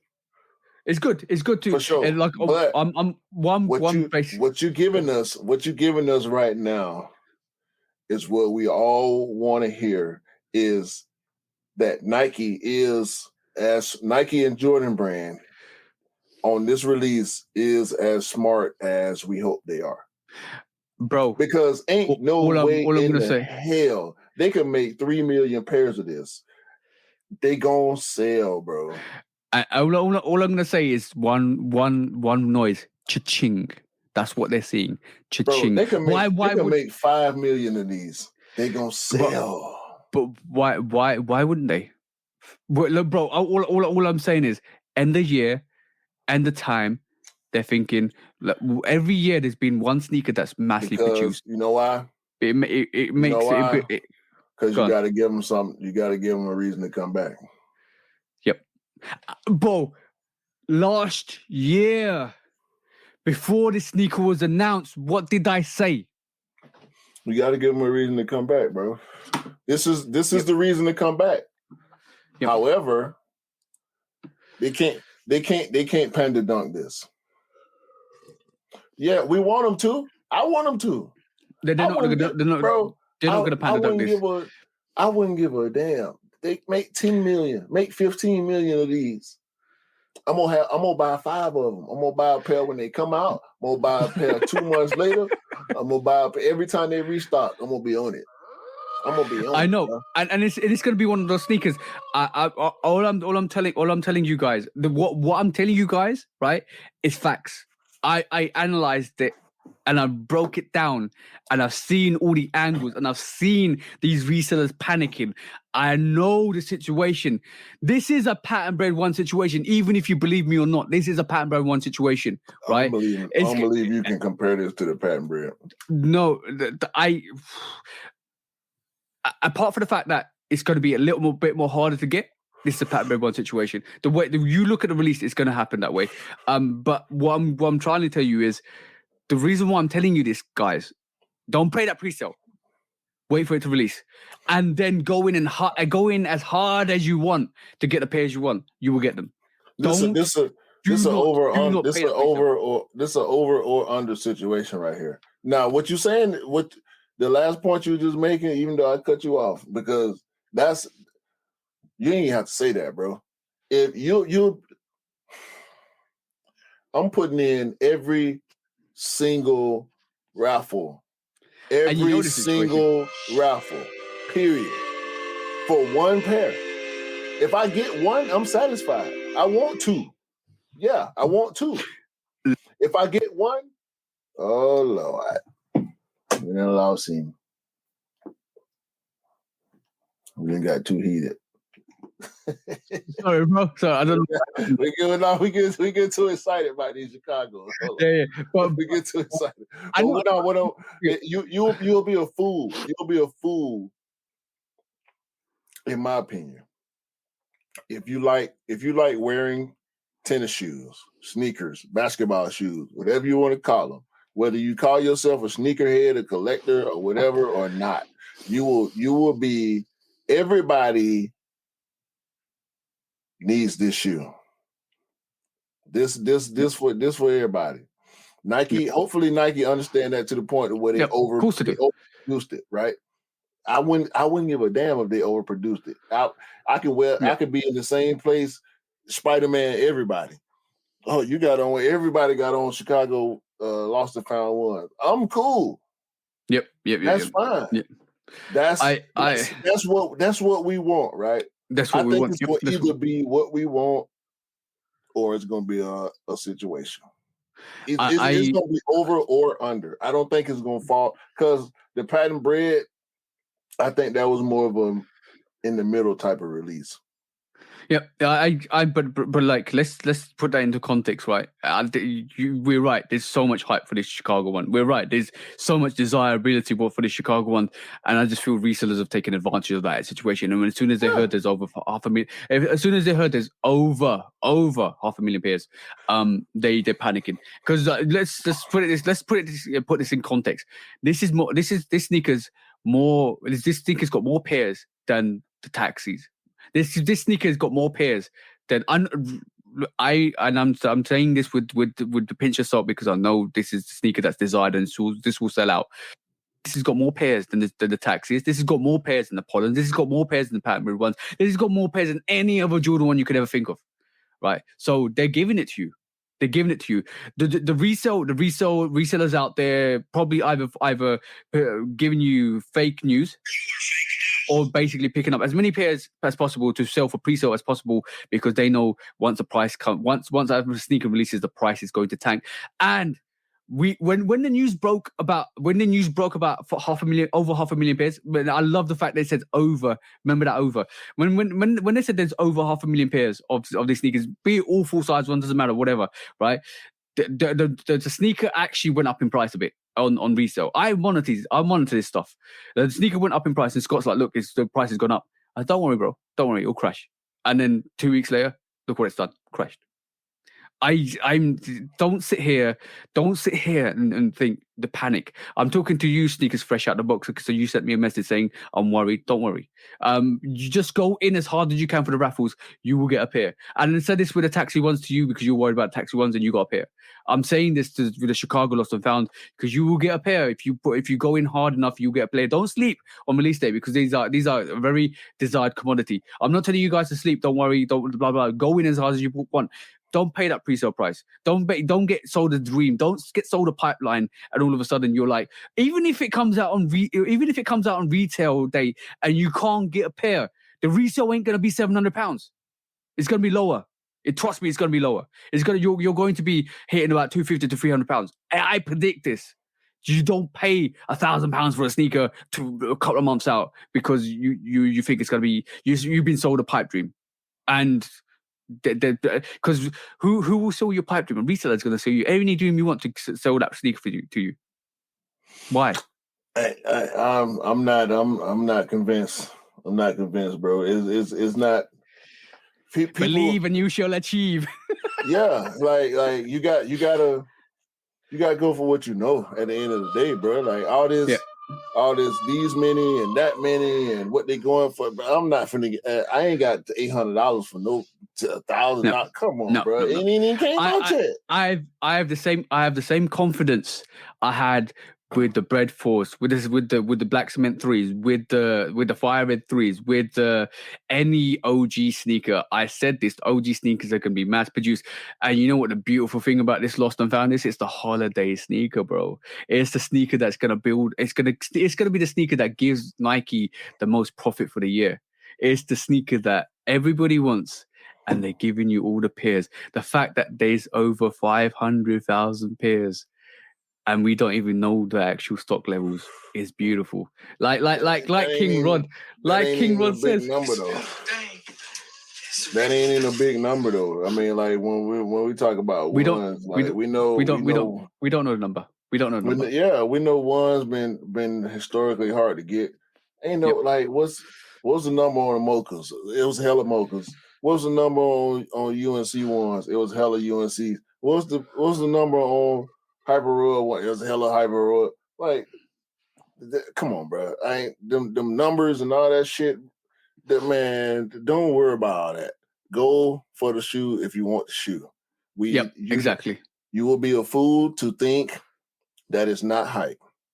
You will be a fool to think that it's not super desirable. And you will be a fool to not try as hard as you feel like trying, whether that be going to in-store signups, online raffles, going for assists, alley-oops with the people that you know that do that, because it's going to be a lot of that. It's going to be a lot of that. It's going to be a lot of. I'm going to have at least 5 or 6 people that That's I it already for me. got a list of people asking me. But priorities are priorities. I'm gonna go for my pair first, and that's always priority. Yeah. But what one thing I'm gonna say to you, it's going to be a different situation once it drops in Asia. It might be a different situation once it drops in Saudi Arabia. It might be a different sort of situation when it drops around the world. Because if it drops around the world, I'm just telling you this, guys. If it drops around the world and it sits at any of these places, it's game over. Because like we've seen the hype in South Korea and the Asian countries, and we've seen like limited sneakers just sit there. I'm talking about very limited sneakers sit there in those countries. We've seen the Saudi Arabia hype die down and sneakers sit there. If any of these countries, the lost and found comes up before the release of in the UK, Europe, and USA, and they sit, game over. That's what I'm saying. One thing I'm saying. I ain't gonna say If that happens. I can't agree with that. I can't agree with that. If that happens. Because those sneakers stay over there. Yep. Unless you physically go to those places. Think about when E went to Dubai. Mm-hmm. It was all type of stuff that was sold out here. No. I'm not talking about the UK because we know the difference. The difference between the UK and the US is pretty drastic. Y'all get a lot of stuff that sit over there. We got stuff sitting now, in the recent months, we starting to get stuff sitting again. But the stuff, the way stuff sits in, what was that one video from China or Japan? Japan, I think. The way that Mason Chateau 2s and all that type of stuff, everything that was coming out around that time, concepts and all type of retros and stuff that dropped early over there, dropped 2-3 months early, even for y'all. Y'all was a month away. We was, a month or two away from stuff that was already sitting on the shelf in different places. That stuff stay over there because we ain't got online shopping access to a lot of that stuff. Yep. So unless you physically go there or you have somebody physically there that can send you that stuff, we can't really afford to count that like that. Yeah. I don't take into consideration what happens over there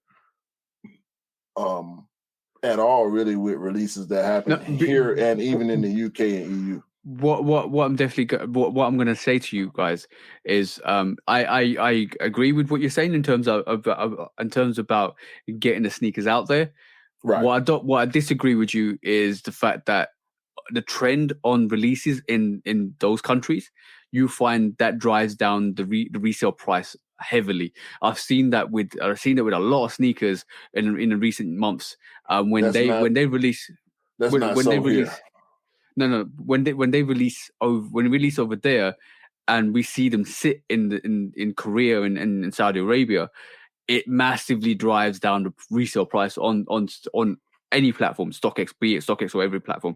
It drives down the price. I've seen evidence. Me and Scott analyzed this. Like we spent a hour looking at some of the sneaker releases that have come out in the past, and said, okay, cool. The resale is about £800. Oh, when was the release in South Korea? This time, when did it sit? Yes, it sat. Bang, off the cliff. And then same thing. Like that's a result of the culture shifting, though. Yeah, it is and it isn't. It is the fact that the culture shifting and sneakers are sitting, but it also is the fact that these sneakers are sitting, people are picking them up and selling them for just over retail because there's no value in them in those countries. So what we're finding is driving the price down. We saw it with a lot of the pattern red ones. We saw it with some of the Air Max ones as well. It was a trend, bro. Definitely a trend. So whether they do, God, I don't think that's going to necessarily be the case with this lost and founds, because we saw playoffs sitting over there, playoff 12s. We saw Mason Chateau Rogue 2s sitting. They sat over here as well. I saw royalty 12s. Like none of that stuff sat over here. Yeah. I think the market. I think it's interesting. It's an interesting discussion. The interest level balances it out. Because apparently the interest level here is different from the UK, and the interest level in the UK is different from other countries also. Yeah. So what's really interesting is the fact that we're both speaking at it from two different angles, from two different countries, and this is why this podcast is always interesting, because basically from the concept of Q, I know why Q is cautious, because everything prior to everything during COVID and prior to COVID always sold out, and it was really hard to get sneakers. But in the UK, it's never the case, because basically at this moment in time, everything is sitting, everything is available, everything is accessible, and if you go in, like I'm talking about 503s. I know 503 slightly sat in the US, but they sat here, bro, heavy. And you know I've got 7 pairs in my hand, and I know I distributed that all of the people to the people's on.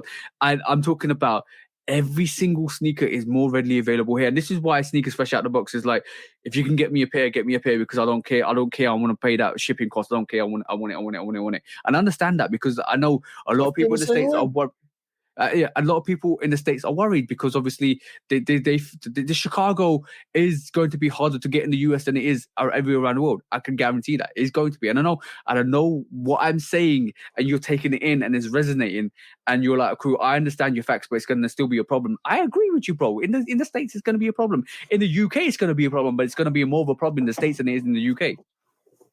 Yeah, that's the bottom line. It's going to be. Bro, I got your back, don't worry. No, I know that. I know that. That's that's not in the question at all. But all this speculation that we see in as far as social media is concerned, and sneaker media, you gotta put blinders on with that stuff and just put your head down and go. I think it's I think it's a tactical, purposeful strategy from the resellers to show you, I'm getting pairs. They're gonna be hard to get. Go and pay this resale. That's what's happening now. Well, they trying to get as much early money as they can. Cha-ching. And they maximize the profits. Because like if you look at it from, like I said, if you look at it from a couple of weeks ago, they went from 2.5K to 700. They're maximizing their profits as we speak. But the more early pairs that get out, the more that resale price is going to be able to maintain a higher point. That's totally fine, because I think about 70% of the pairs that are going to release are going to be on the sneakers app. I believe that it's going to be from a economical point of view and from a strategy point of view. If sneakers app was to distribute the most pairs, they're going to maximize the most profit. Not really. I believe so, because direct to customer, the price is the price. The price is the price, but then you're giving a percentage to the other retailers for giving it. Right. They're gonna do that if the rumor is true that this is the most that they've ever produced for Jordan 1s. Mm-hmm. They're gonna have to keep their partners at their retail partners at a certain amount. They're gonna have to get the normal amount. Nike, even if Nike, and hopefully they do, because we know sneakers app is the main thing for most people. Not everybody is living in a city like Atlanta, or not everybody is living in LA or New York or Houston. Not everybody is living in the UK or Amsterdam, where they're gonna have multiple sources. So them doing a bigger release online through sneakers. Let me put it this way to you. They need that. Yeah. Let me put it this way to you. If the value is correct, we get 500,000 pairs. No, let's go over on there. I want to stop saying that number, bro.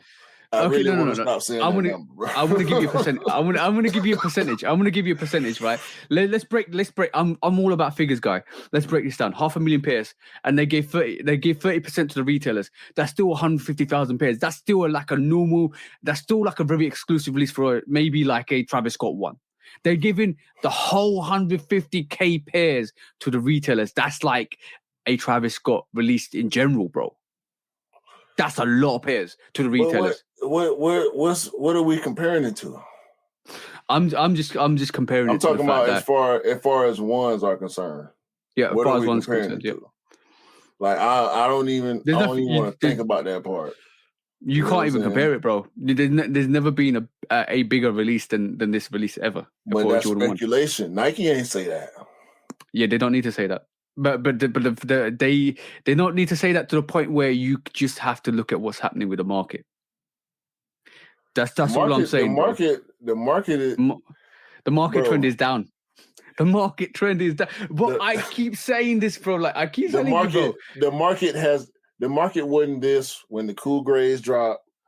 The market wasn't this when the Concords dropped, or the Bread 11s, or What's the more UNC hype? ones. What's more hype though? What's the more hype? What I know. I would say the Concord 11 is a very super hype. Bread 11, right. Cool Gray 11. I feel like as far as hype is concerned, you can compare this to. Yeah. I won't even dignify no other sneaker, to be honest with you, when it comes to hype. Not even the Concord 11. No, Concord 11. I think the bread hype was bigger than the Concord hype. Okay. Okay. Let's just conclude this at this moment in time because we can keep going for hours. No, hell no. We going. I'm basically saying my points out of this whole talk, whole conversation is don't get sold a pipeline dream that doesn't exist, that goes into the ocean and drowns you. No, we agree on that. Don't pay that pre-sale price because it's going down constantly. Like the StockX prices I just showed you, they would ask for the prices that they wanted. In reality, the sales have been like 450, 550 yesterday, 450 today. It's going down. It's very good. It's going down massively. So what I'm trying to tell you guys is that hype, your desire to want the sneaker and your quest for that sneaker should always be the same. But don't let anybody tell you anything else. Put your blinkers on, wait for the release, go in hard, go in heavy, go in strong, and go in for your pairs. Yep. Blinders, do not fall for that fake news that you're seeing that's got you worried. Like if it's and I wouldn't say if it's meant to be, it's meant to be. We're still here. We're still gonna hustle. We're still gonna grind. We're gonna get the pairs that we want. And if we can get extra pairs, they're going to the bros. 100%. Hey, like I'm telling anybody, bro. Any and everybody, and this for my partners, the bros, family members, co-workers. Don't ask me about that shoe. You better go in. Go in. Yeah. Because I know, look, and I said a little while ago, I'm gonna receive requests for assists. Ain't nobody said I was gonna throw that pass. Access denied.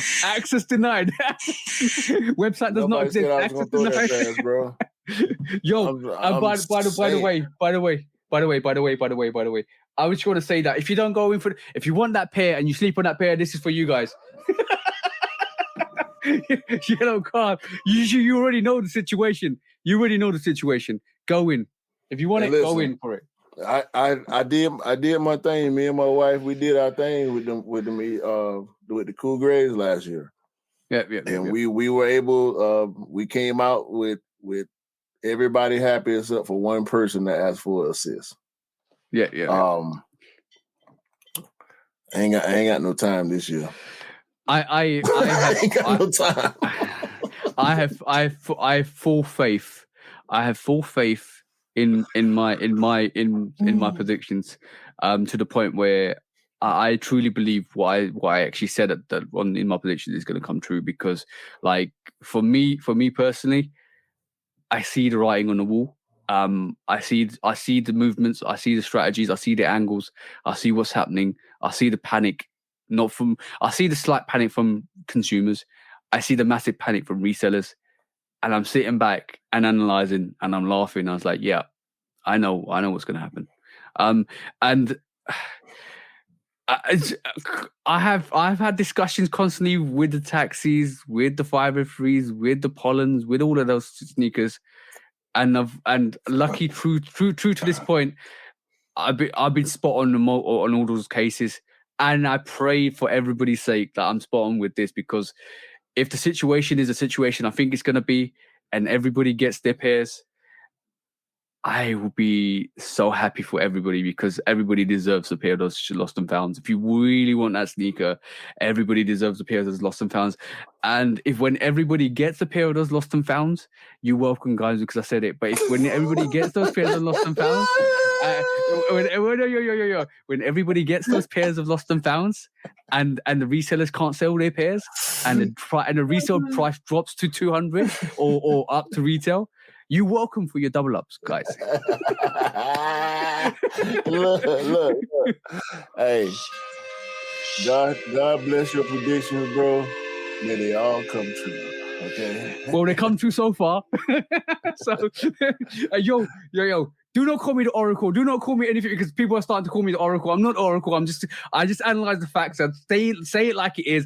There's strategies that always partake. There's models that always partake. There's always certain trends that you look for, and all I do is call out those trends and give you the advice that I think will happen, because even though my predictions all relatively come true, so the only time I've ever failed on a prediction, it was a New Beginnings pack, and I still regret it to this day because they made it really limited to only Chicago, and I was pissed with that. But yes, guys, do your thing, go in, however hard you want. I'm going for the sneaker, but what I'm gonna say is, if this is a mass-produced sneaker and everybody gets their pairs and it's an easier cop for around the world, the resale is going to tank because resellers won't be able to. Like this moment in time, we're all talking about doubling up, tripling up, all other stuff. If all of us get a pair and we're like, all right, cool, I'm not going to pay that £300, £400, £500 resale that the reseller's trying to sell us, it's going to tank the price because all of us got a pair, we're happy, we're walking away. And the reseller was like, oh, shit. What we're going to do with these pairs, it's going to tank the price. So there's complexity. Yeah, they will hold them, but some people haven't got that. Some people haven't got the luxury to hold them because they want instant money. And unfortunately, they will take those people. Hey, many pairs. There'll be opportunists. Trust me. But what I'm going to say is, I just want all of you guys to get the pairs that you really want, because you all deserve to get the pairs that you really like. That's always my motto. That's always one thing. And this is why I predominantly analyze the strategies and I base my predictions on facts, figures, and strategies. And at this moment in time, a month out from the release, and we are just under a month out from this release, it's looking good, guys. It's looking good. We'll see. Hopefully everything happened the way we wanted to. I don't know if anybody ever looks into stuff like this like I do in depth. I don't know. Maybe not. Maybe they do. Maybe they don't. They do, but at the end of the day, it's we'll know when we get there, man. I like to be able to see the bridge. I'm excited. I'm excited.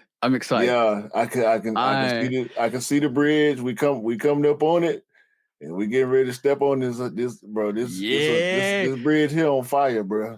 The right stop, bro.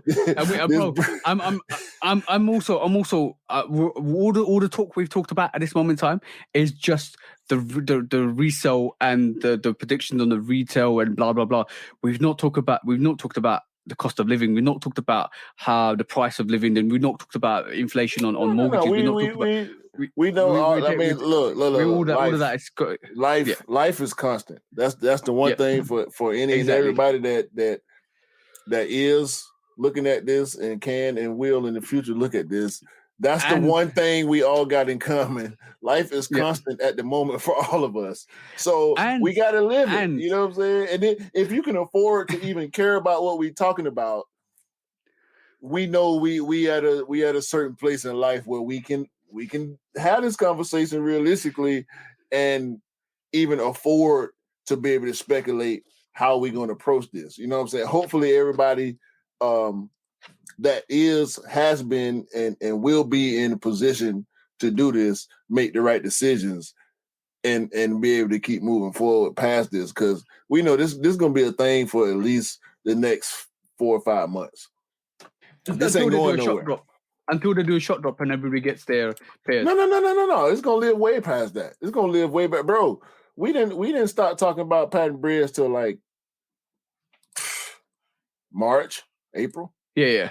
We because they kept coming. Resale was still going crazy on them. People were still flipping a lot of pairs. Yeah. So we gonna have to live with this lost and found situation for a while. We're gonna keep talking about it, not necessarily here as much as we just did, because I think this is the longest lost and found conversation that we had. Yeah, it's because we're so close. Yeah, because we're so close to it. But I just wanna share one little thing with you guys. And that's this is why I always look at and strategize. Yes, this is the lost and found chart. This is the chart that charts them all. This is the sell price chart. So anybody in August that bought that for £1,700.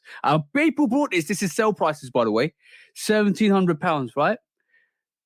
Then in September 1,000 went back up to 1,400, retained it to 1,200, and then we saw the peak when the news came out a couple of weeks ago about the pairs they're going to be, and then it just fell off a cliff. And last sale was £488, bro. £488. Magical, absolutely magical. Hype is unpredictable, man, and whatever the reason is, whether it be news or most of the time it is just news, to be honest. You know, be really interesting if they shock drop them in another country, and they probably have. Country. We don't hear about that stuff. We don't know, bro. We don't hear about that stuff. We don't hear about that stuff. We can't hit the button on it. So if we can't hit the button on it, there's not necessarily reason why we should even see the news on it. You know what I'm saying? I can hit the button for certain stuff over there. You can hit the button for certain stuff over here. So we hear about news for each other's releases. Yep. But as far as the far east, when they getting stuff, we rarely hear about it, bro. I'm surprised I was able to get them. The only reason I was able to get the Sashiko 4s is because they decided to drop it in Europe. Yep. And because DS, what is it? DSG, BSTN. Because BSTN is a European company, I had access to that sneaker. So, stuff, most of that type of stuff, we ain't got access to it, bro. Unless you really, really, really, really, really want it. If you even see it before it happens. Yeah.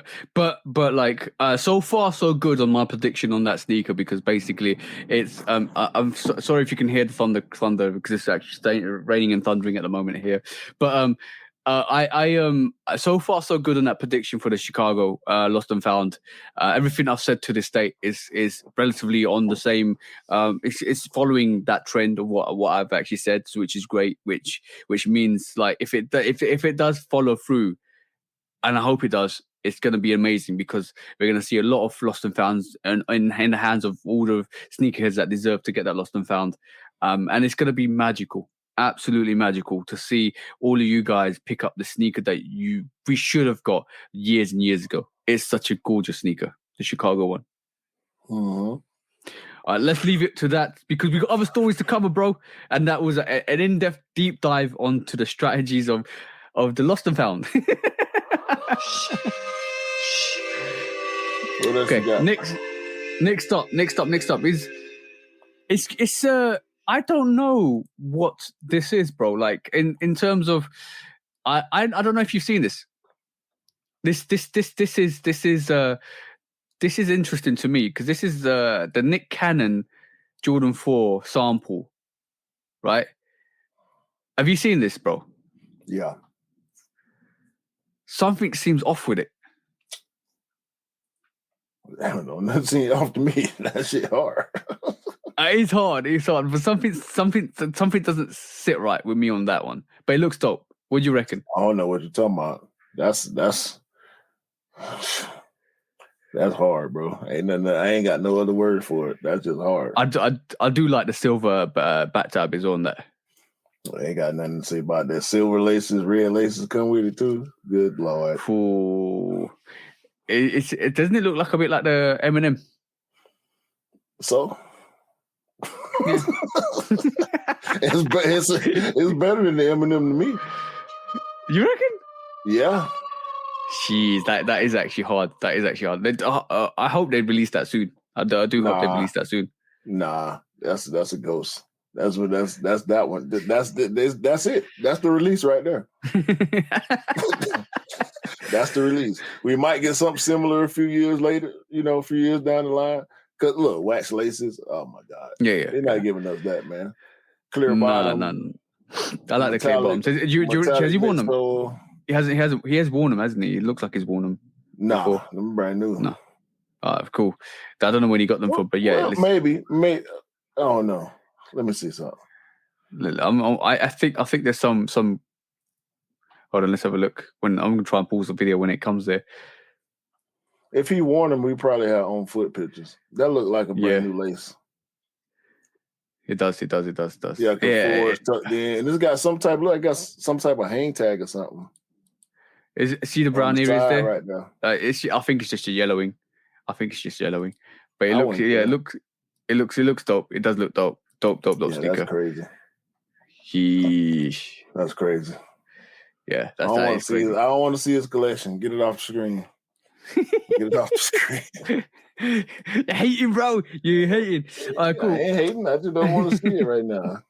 I don't need that type of energy in my life. So last week also, I don't want to bring him Kanye West up, but I gotta bring Kanye West up. So it obviously looks like everybody's cutting ties with Kanye West. Balenciaga cut ties with Kanye West as well last week. It looks like everybody's abandoning his narrative and his situation.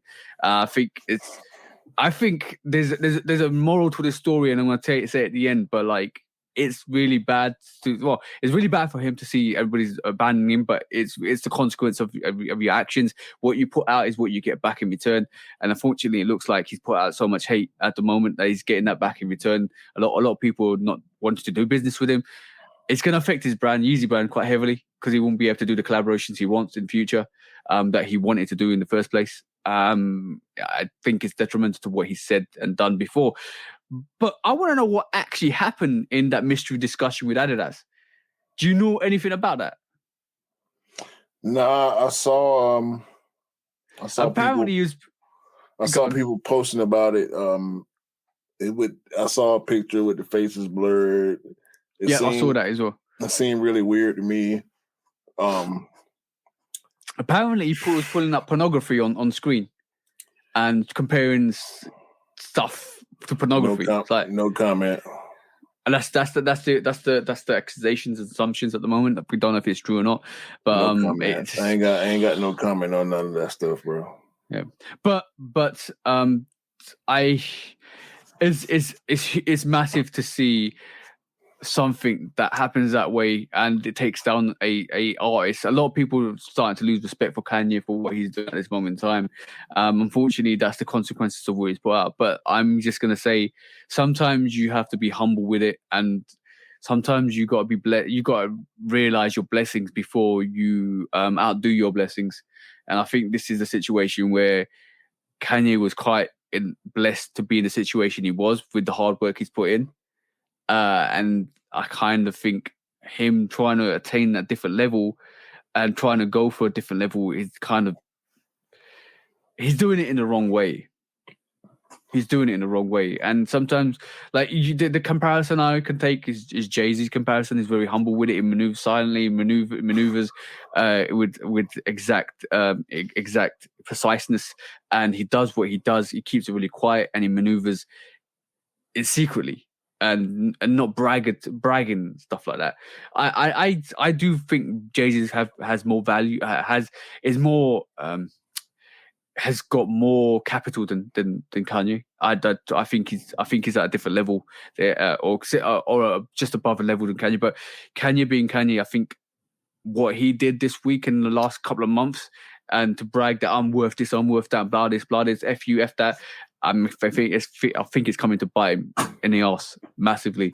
I don't think that's the way to do business either. And doing stuff like that only kind of distracts from your brand and doesn't want anybody, doesn't want people to work with you. It allows people to give an excuse not to work with you as well. So it's a pity to see. Q's not even interested in Kanye's like that guy's burnt the bridges. I can't walk on that bridge anymore. No comment. You refuse to comment. You've had enough of him, aren't you? You can tell, bro. You've had enough. That's done. So we won't. Unless it's massive news, we won't mention Kanye on this. Well, podcast I don't care anymore. about that. If it ain't sneaker related, I ain't talking about it. I'm done. All right, sneaker related. This is definitely sneaker related. Have you seen Adidas? What Adidas are doing with the Yeezy brand? This is sneaker related. You can talk about this, bro. I don't care about that either, because we've been there with them. We've been there with them a couple of months ago, when all this side business started, when the circus around the situation started with all the different brands and all the different controversies. We already said, and they showed it. They said it. They showed it. He said it. They continued to show it. They dropping what they want to drop. Is the hype on it is nowhere near what it used to be. The slides still move well. They ain't been dropping foams. They dropping a lot of 350s. We're seeing a lot of borrowed inspiration in some of the other stuff that they're dropping. Yep. So for me, it kind of seemed like they just on a, like, it is what it is type of path with the Yeezy brand. And they said it, as long as they got rights to release, they're going to keep releasing, and they're going to maximize their profits as much as they can. And the formal statement that they released this week was we're taking control of the brand. We're taking executive decisions. So from that perspective, this is quite ironic. They have probably got these sneakers lined up. They're re-releasing the Tempura 700 V2. Yeah. I think they're gonna release the hospitals again. Variation 1, variation 2. I think they're gonna release. Yeah, I'm definitely looking forward to that. I think next year they're going to release the Pirate Blacks, but there will be a bigger release. Trust me, there's going to be a huge release for those Pirate Blacks on Yeezy Day. They're going to oversaturate the market with Yeezys before Kanye leaves. I think the situation with Kanye will last another couple of years. They'll have him on the hangers until the contract's over, so that they can release as many pairs as they want, unless Kanye breaks that contract and pays back Adidas to break that contract. So I think that there's two scenarios there. He ain't doing that. He won't do that. He ain't doing that. So from that perspective, we're going to see a massive oversaturation of Yeezys in the next couple of years. And they're going to flatline the Yeezys like they did the NMDs, and then it's game over. But don't worry, guys. If you buy, you get the sneakers you want, because at the end of the day, after 2026, you won't be able to get a Yeezy ever again, unless it's a different Yeezy brand that Kanye comes out. Because unless something else is put into the equation that they can still release Yeezys, you ain't going to see a Yeezy after 2026. So from that perspective, be happy that you're getting all the Yeezys you want, because after that, you won't get any. Yeah. Yeah, it is what it is on that. It is what it is on that situation. But yeah, that situation is like a public breakup, bro. Public breakup. Mm. So it's not good. It's not good in that perspective. It's the way he wanted it.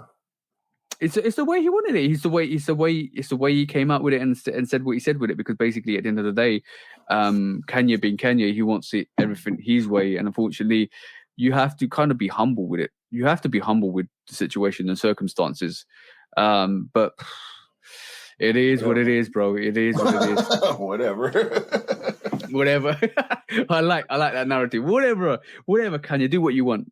But yeah, it's going to be a massive fall from grace for Kanye, if I'm honest, at the moment.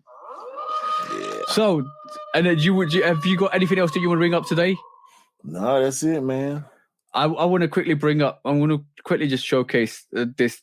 We showcased this on the Shoe Dog Reacts, but this is quite funny to me still. I want to have a look at this, bro. The horseshoe ones. I ain't got no problems with this. I like it. It's interesting. I do like it. I want to know how he got the specs to design the horseshoe one. It actually looks like a horseshoe at the bottom as well. Look at that. Yeah, I mean, it got to be functional. It got to make he's got the sense. cool purples. Oh, this is, by the way, this is the shoe surgeon. This is so. You know what? This is artistic. I like this. This is quite unique. He's got the cool purples. He's got the 650s, bro. That's dope. I never realized that. This is funny. Innovate. It's smart. Like, yeah, it is innovative for sure. I like this. Well, so what's the next human? What's the next animal creature he should do a dog sneaker shoes? For? Yo, we've seen that already though. Dog shoes. No, I'm talking. Bro, come on, bro. Call him the shoe dog. Hold on.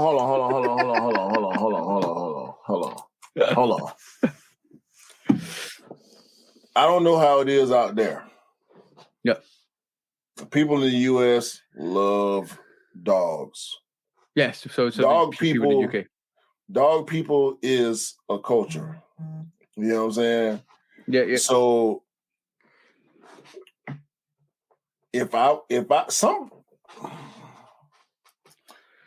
somebody got to make dog shoes, bro. Somebody got to make dog shoes. You can't tell me it ain't no sneakerheads out there that don't love their dog and that participate in the dog culture. bro, come on, man. People, and I'm not comparing children to dogs before I even say this. But people have kids and they already got a whole sneaker collection. From the time they find out they old lady pregnant, sneakerheads is buying sneakers for their kids. Yep. Ask Miller. Ask Scott. I would do that. You know what I'm saying? So yeah. Sneakers for dogs. People love dogs like they love their kids, bro. Some people love dogs more than they love their kids, unfortunately. But we're not gonna comment on that. Yeah. Dog shoes would fly off the shelf. Believe me. Yeah. I think you go in PetSmart. If you're a dog lover, you go in PetSmart and they got some Chicago ones for your dog. Oh my God. Jordan jersey. Yo, jerseys for dogs. I bet you jerseys for dogs is a thing right now. If it ain't, somebody need to get on that before I do. Yo, Nike, Adidas, New Balance. That's the new wave. And, if I was a dog person, I'm buying a Vince Carter and Dominique Wilkins jersey for my dog. Bro, there's so forget your foam runners, forget your slides. Make some dog shoes. I'm telling you, bro, I'm that serious. Yo, bro, imagine if they reached out and said, "Oh, we're gonna do a shoe dog one." Hey, man. That's a good idea. I think it's a good idea. I think it'll work. It ain't got to be no big super mass produced thing, but in limited quantities, I bet you it'll work. Well, imagine the collaboration. Travis Dog. It'll work. J Doggin. It'll work, bro. It'll work. I'm laughing, but I actually do think it will work. And you could charge, let's say a pair of dog shoes, $40. Yeah. For some regular, retro. But you gotta make Air Max ones or Air Force ones or whatever. Yeah. 4 yeah, but they just look. They ain't real. They ain't got real leather and rubber and all that. But they actually look like real sneakers. Yeah. Throw the Travis Scott and Travis sign off on an actual collab. Come on, yo. Then they go from 40 to 60. Say people ain't gonna buy it. Say people ain't gonna buy it. Tell me people ain't gonna buy it, bro. Please tell me people wouldn't buy the Travis Scott Mocha ones for their dog. Tell me people wouldn't buy it and I'll leave it alone. Bro, you heard a cause. This will be called pause. Come on, bro. You giving away you're giving away too many ideas now. We need to start talking about this. We gotta start talking about this now. Yo, we done gave y'all the sauce.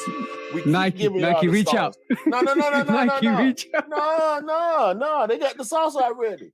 Y'all got the sauce. Y'all know what. They haven't got the base though. They haven't got the base. They haven't got the mozzarella. They haven't got the cheese, bro. We are the cheese. The sauce, bro. We giving them too much. We giving them too much sauce, man. We give them too much sauce. Oh, We got to stop giving them the sauce.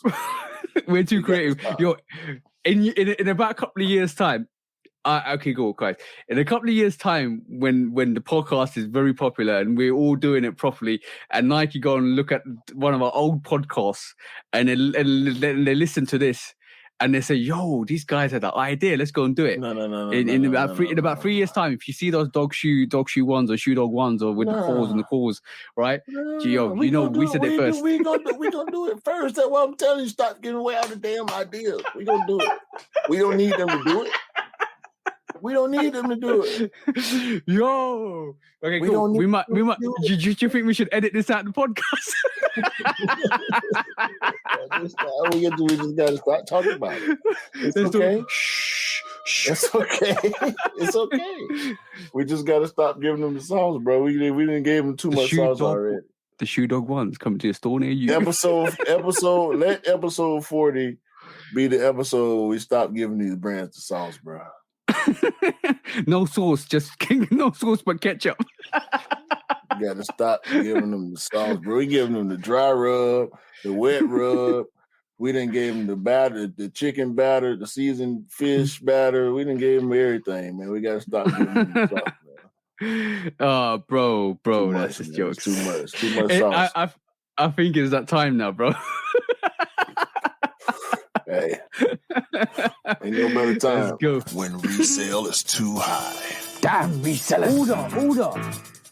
When hype beats go too far. These damn hype beasts. Order in the court. Order. The back door opens. Guilty. It's time for Order in the court. the sneaker court of public opinion. Guilty.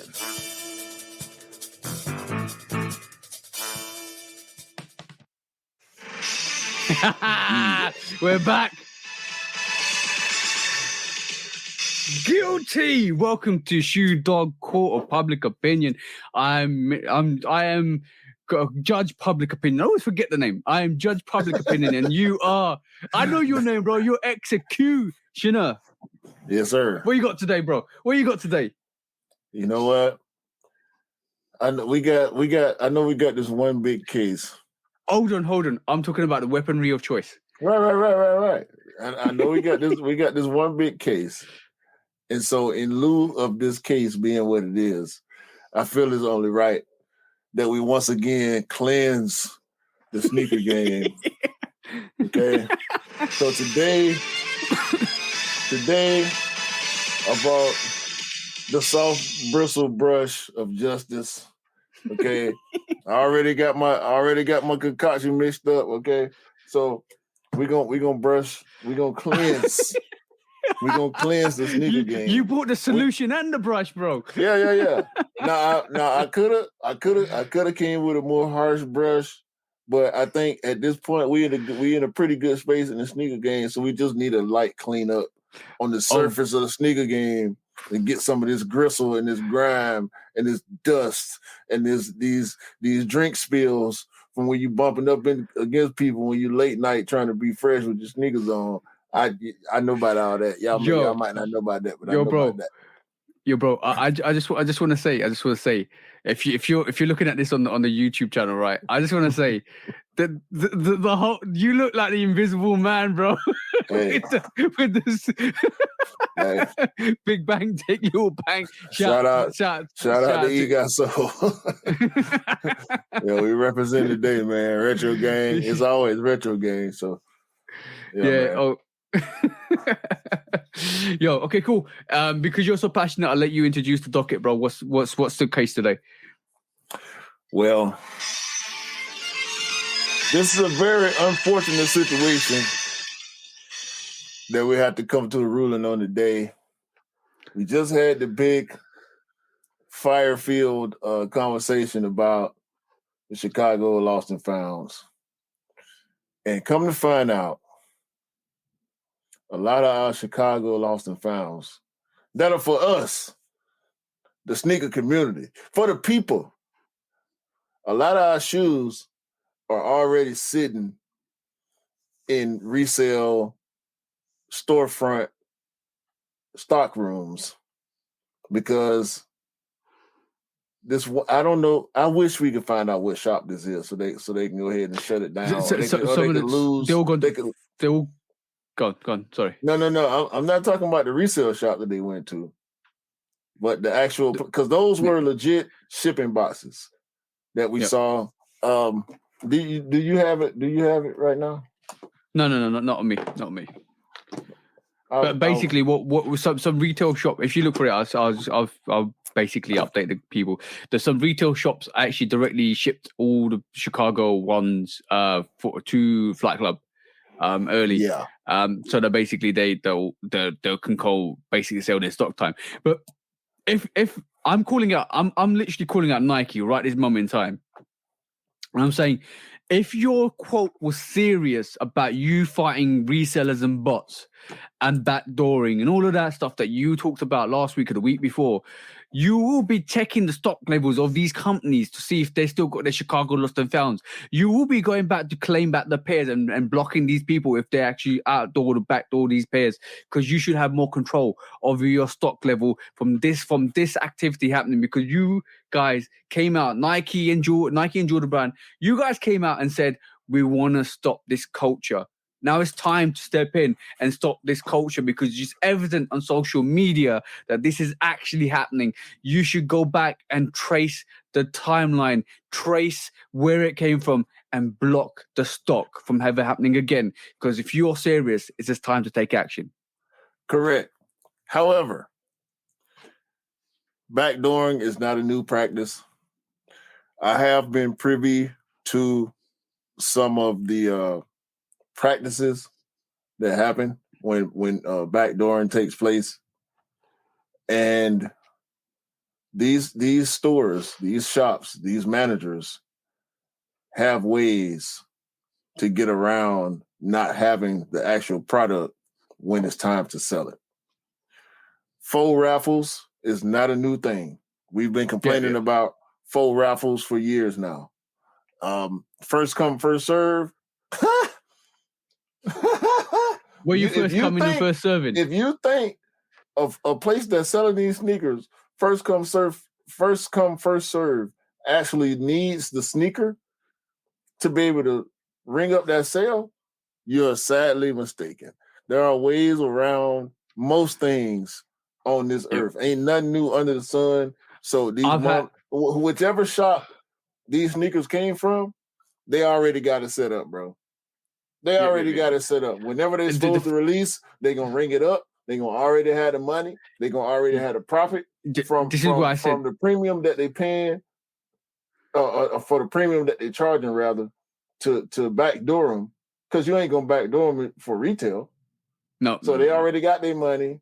They're going to be able to cover it. They're going to make it look good. Now, shops have been busted. We've seen this. Like this year, actually. You know, we saw shops get busted. We saw accounts get canceled from Nike. We don't know which places, but a lot of places had to get on their game. And I know for a fact that there are shops that have been backdooring, that are still backdooring pairs of sneakers all the time on the hype releases, and they're going to continue to get away with it because they're just that good at it. However, Flight Club, y'all complicit in this. This is bad behavior. And whichever shop, I've seen those boxes, bro. Like I said last week, I've been at Nike in a first come, first serve line and seen UPS and FedEx pull up, and they're delivering boxes that look just like those, full of sneakers. So those are legit pairs. They came out the back door, and whoever this idiot is that's being photographed here, put him on blast. Put Flight Club, everybody that's involved with this deserve to get put on blast, and they all deserve whatever negative. What Nike should invest in, what Nike should invest in is audits. Go around to the suspected places and start pulling audits. If these companies, if a month out, if this is happening, and it might be happening, if this is happening, if they go and audit visual audits and you haven't got the pairs in stock, bro, I've heard back in the day, I heard that it was happening, and a lot of shops got their stocks rebated because of that. So it's only a matter of time before Nike takes that step even more further. Hey, I mean, hopefully they can get control of it. But I'll tell you one thing: if you do end up paying resale or pre-sale, go to Flight Club because they got legit pairs. I guess. Yep.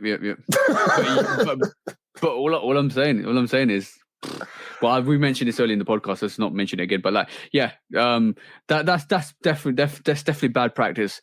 This is panic. This is absolute panic and mayhem from the reseller's point of view. So that's from my perspective, it's panic and chaos. Definitely. I don't think so. I think this particular situation is just them being opportunistic. They're trying to capitalize on whatever profits they can get because the price was dropping. Like you said, whether it's panic related or not, because this could be an old picture. This could be as recent as a couple of hours before it got posted. This could be a picture from August. Yeah. or July. We never know, bro, because we know the pairs get made long before they release. Whatever the case is, if you shopping with Flight Club or GOAT, they got pairs. and this is not what we like to see right here. This ain't what I like to see. And I'm going to if the release of the Chicago Lost and Found is hard and not a lot of people that want the pairs get the pairs, I'm definitely taking Nike to court because you couldn't control your product. No, that's not on Nike, bro. Once they ship out from Nike, no. Once they ship out from Nike, no. No, of course it is because you put out a statement. You pulled out a statement saying we're going to stop these resellers, and the thing is, the prime target is a sneaker that everybody wants, and you couldn't control your stock. Yeah, I'm going to take you to court. I don't care. Like, bro, you pulled out the statement. You pulled out the statement. You said we're going to stop buying. We're going to stop reselling. If you plan your reselling, we're going to. You could say you're going on a diet, but until you stop eating burgers and fries every day, it don't count. And then that's where we take the dieters into court. Because they can't hold their word. Your word is your bond. Your word is your bond, bro. True, but that don't mean everything is going to work perfectly. Nike, true that. If that was the case, they said it 2 years ago too. They done said it like 3 times. And that's why we keep taking them to court because Ann Herbert pops her head up. Right. No, I'm not going to Nike on this. I'm going to Flight Club and whichever mom and pop. Yeah. Or on this occasion. Yeah. We'll save Nike for another day because we have yet to see the results of what they claiming they trying to do right now. So exactly. So on that note, bro.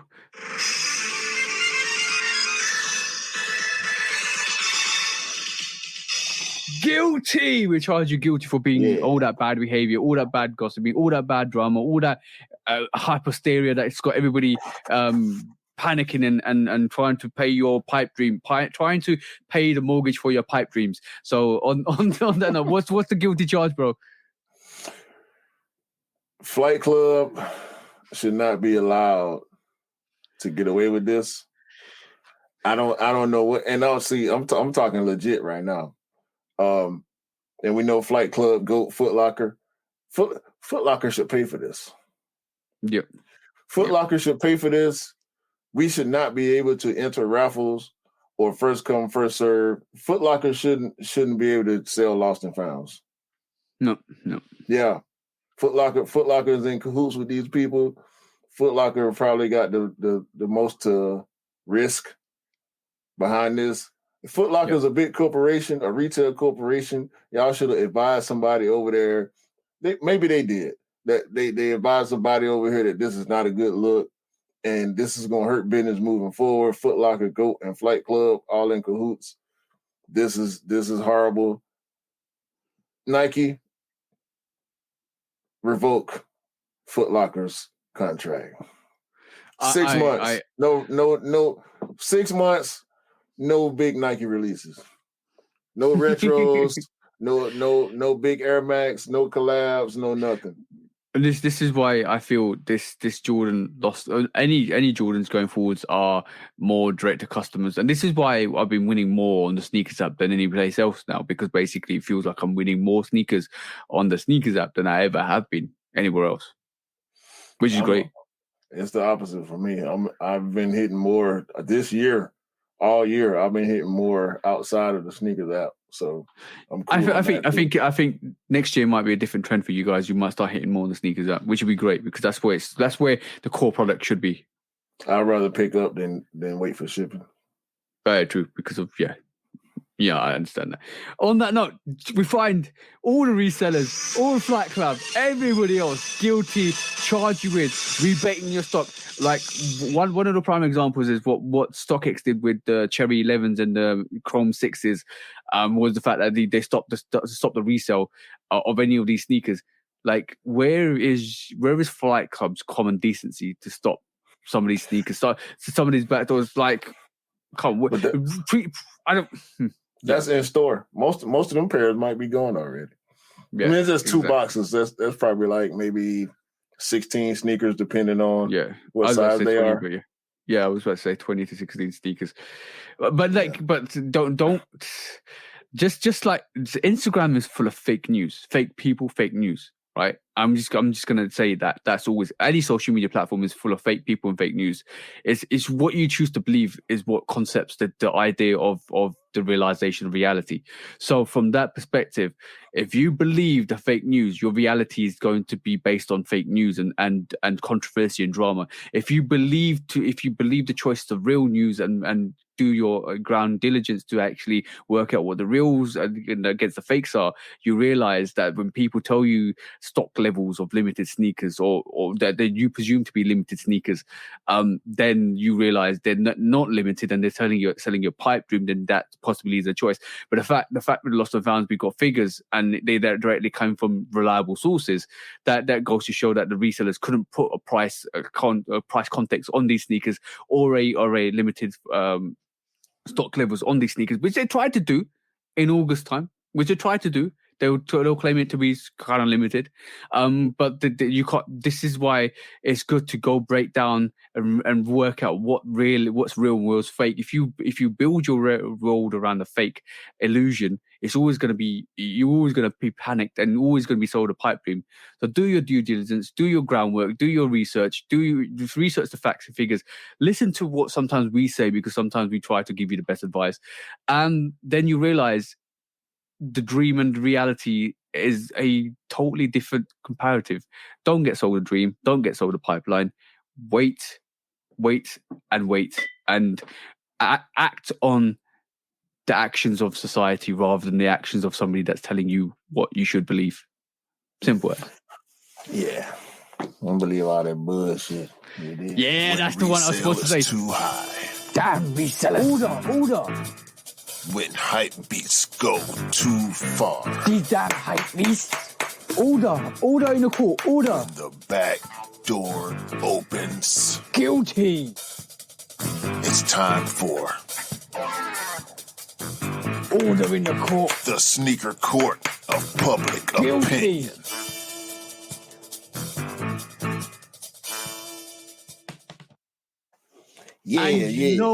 And you know, bro, the intro to the sneaker court public opinion couldn't be more relevant to the situation we're talking about. If you hear that, beat that hype beast when the back door opens. No, bro, this is a situation we talk about. Yeah. See what I'm saying? So for realistically speaking, guys, it's a situation. It's gonna transpire however it transpires. We're in it. We're strapped in for the ride. Just strap in for the ride, guys. Yeah. You're on the roller coaster. I'm going in. Ain't no roller coaster for me. I'm just continuing my practices from the past that I hadn't really had to employ in the recent months.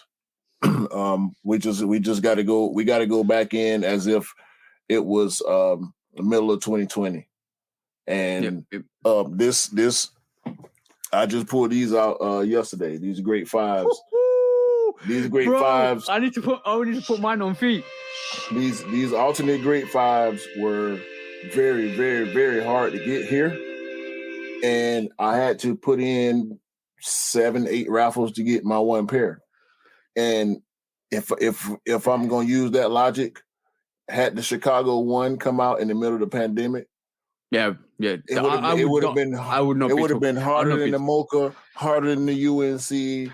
I'm gonna say this. I would not be if we were still in COVID. I would not be talking the way I'm talking. No, 100% won't be. So that's the mindset I'm maintaining. That's why I'm trying to block out all the noise. Of course I see the news. I see the numbers, whether they're real or not. I see speculations. I hear rumors, all that stuff. I'm just blocking it out. I'm not trying to get too deep on any of that stuff because at the end of the day, I'm still going in as hard as I would have if it was in the middle of the pandemic. Bro, that's why I have the mindset that I have. Yeah, that's a good mindset to have. So I'm gonna give you the direct comparison. You've put in 7 raffles for that reverse grade 5, reverse grade 5, and got 1, right? That sneaker sat here. No, it didn't sit. It kind of sat around enough to be bought, and then it sold out. But I went in on a sneakers app, got it on the sneakers app. Easy. That was easy. And that's the big difference. That is a huge difference between the US and the UK. And we haven't even talked about the DJ Khaled 5s. The US and the UK is totally different. We don't there's not a lot of appreciation of 5s here than there is in the US. Bro, somebody offered me $425 to buy that shoe off my foot on spot. And I got mine for free. And I got mine for free. This dude worked at the liquor store. I was at the liquor store.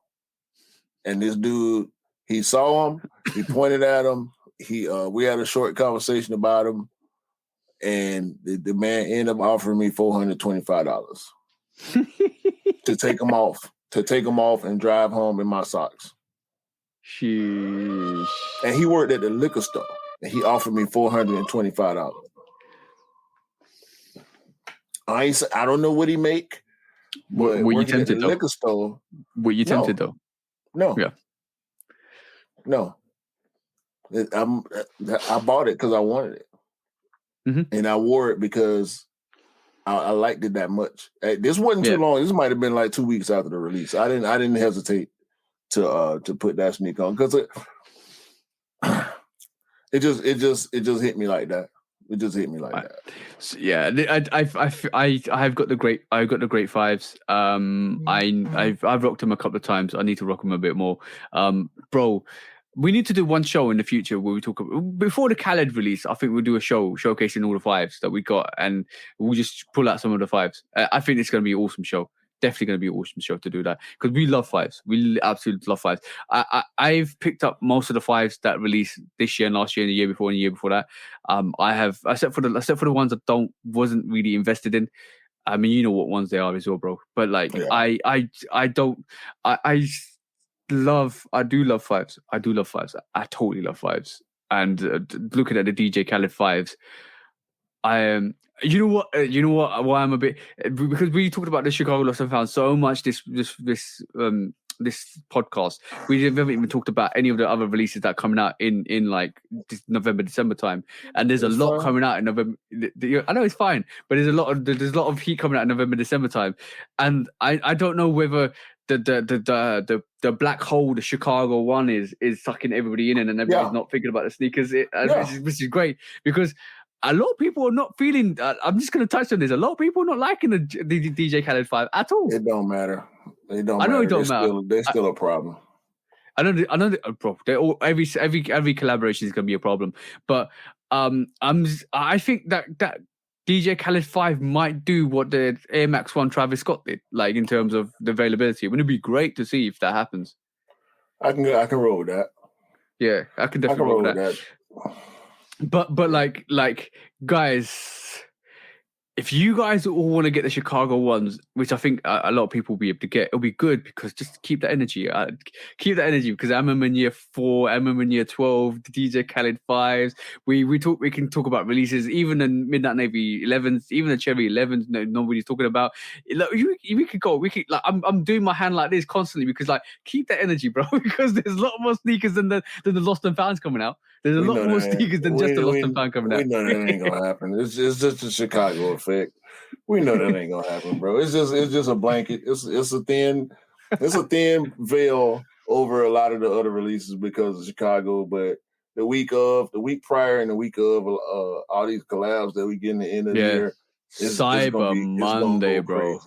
It's gonna go crazy. Cyber Monday. We know it's easy, bro. It's easy, dog. This ain't no thought.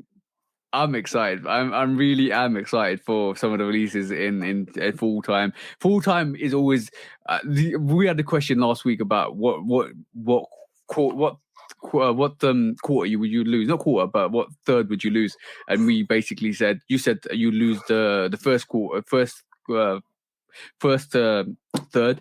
I said I'll lose the middle third because I want to see what full time is always bringing some heat and All-Star Weekend is always bringing some heat. But yeah, bro, like full time is always a problem, bro. Full time is always a problem, but I'm happy. I've been quite successful with full times. I was successful with the top three gold toes on full time. Successful with the Concours, the Bread 11s, the Cool Grey 11s.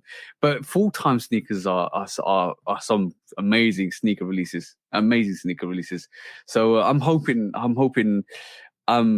successful this year as well because the one and only sneaker full time sneaker this year is that Chicago Lost and Found. So I'll be happy copying a pair for myself. I'll be over the moon if I copped a pair if I got similar pairs to the Pattern Breads and the Fire Red 3s in hand. That means like I can just give the pairs to the people that really want them the most. That's my ambition. That's how hard I'm going. And I'll be just happy. I think it's going to be an excellent time. I'm very I'm always optimistic, and I keep that same energy, and I throw that same energy out into the universe, and more or less, it always delivers, which is great because I think, like I always say, bro, everybody deserves to have some amazing pairs in their rotation. I don't think exclusivity to me is a poor paradigm into the conception of superiorism. So I don't like it.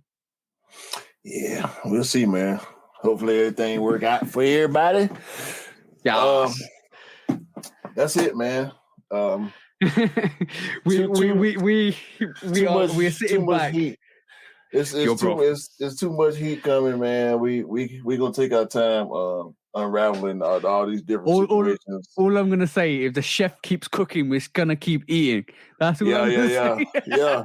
That's that. Hey, like I said, we got a lot of situations. It's a good thing it wasn't too much controversy this week because it's just so much stuff to talk about. But we will, of course, be back next week.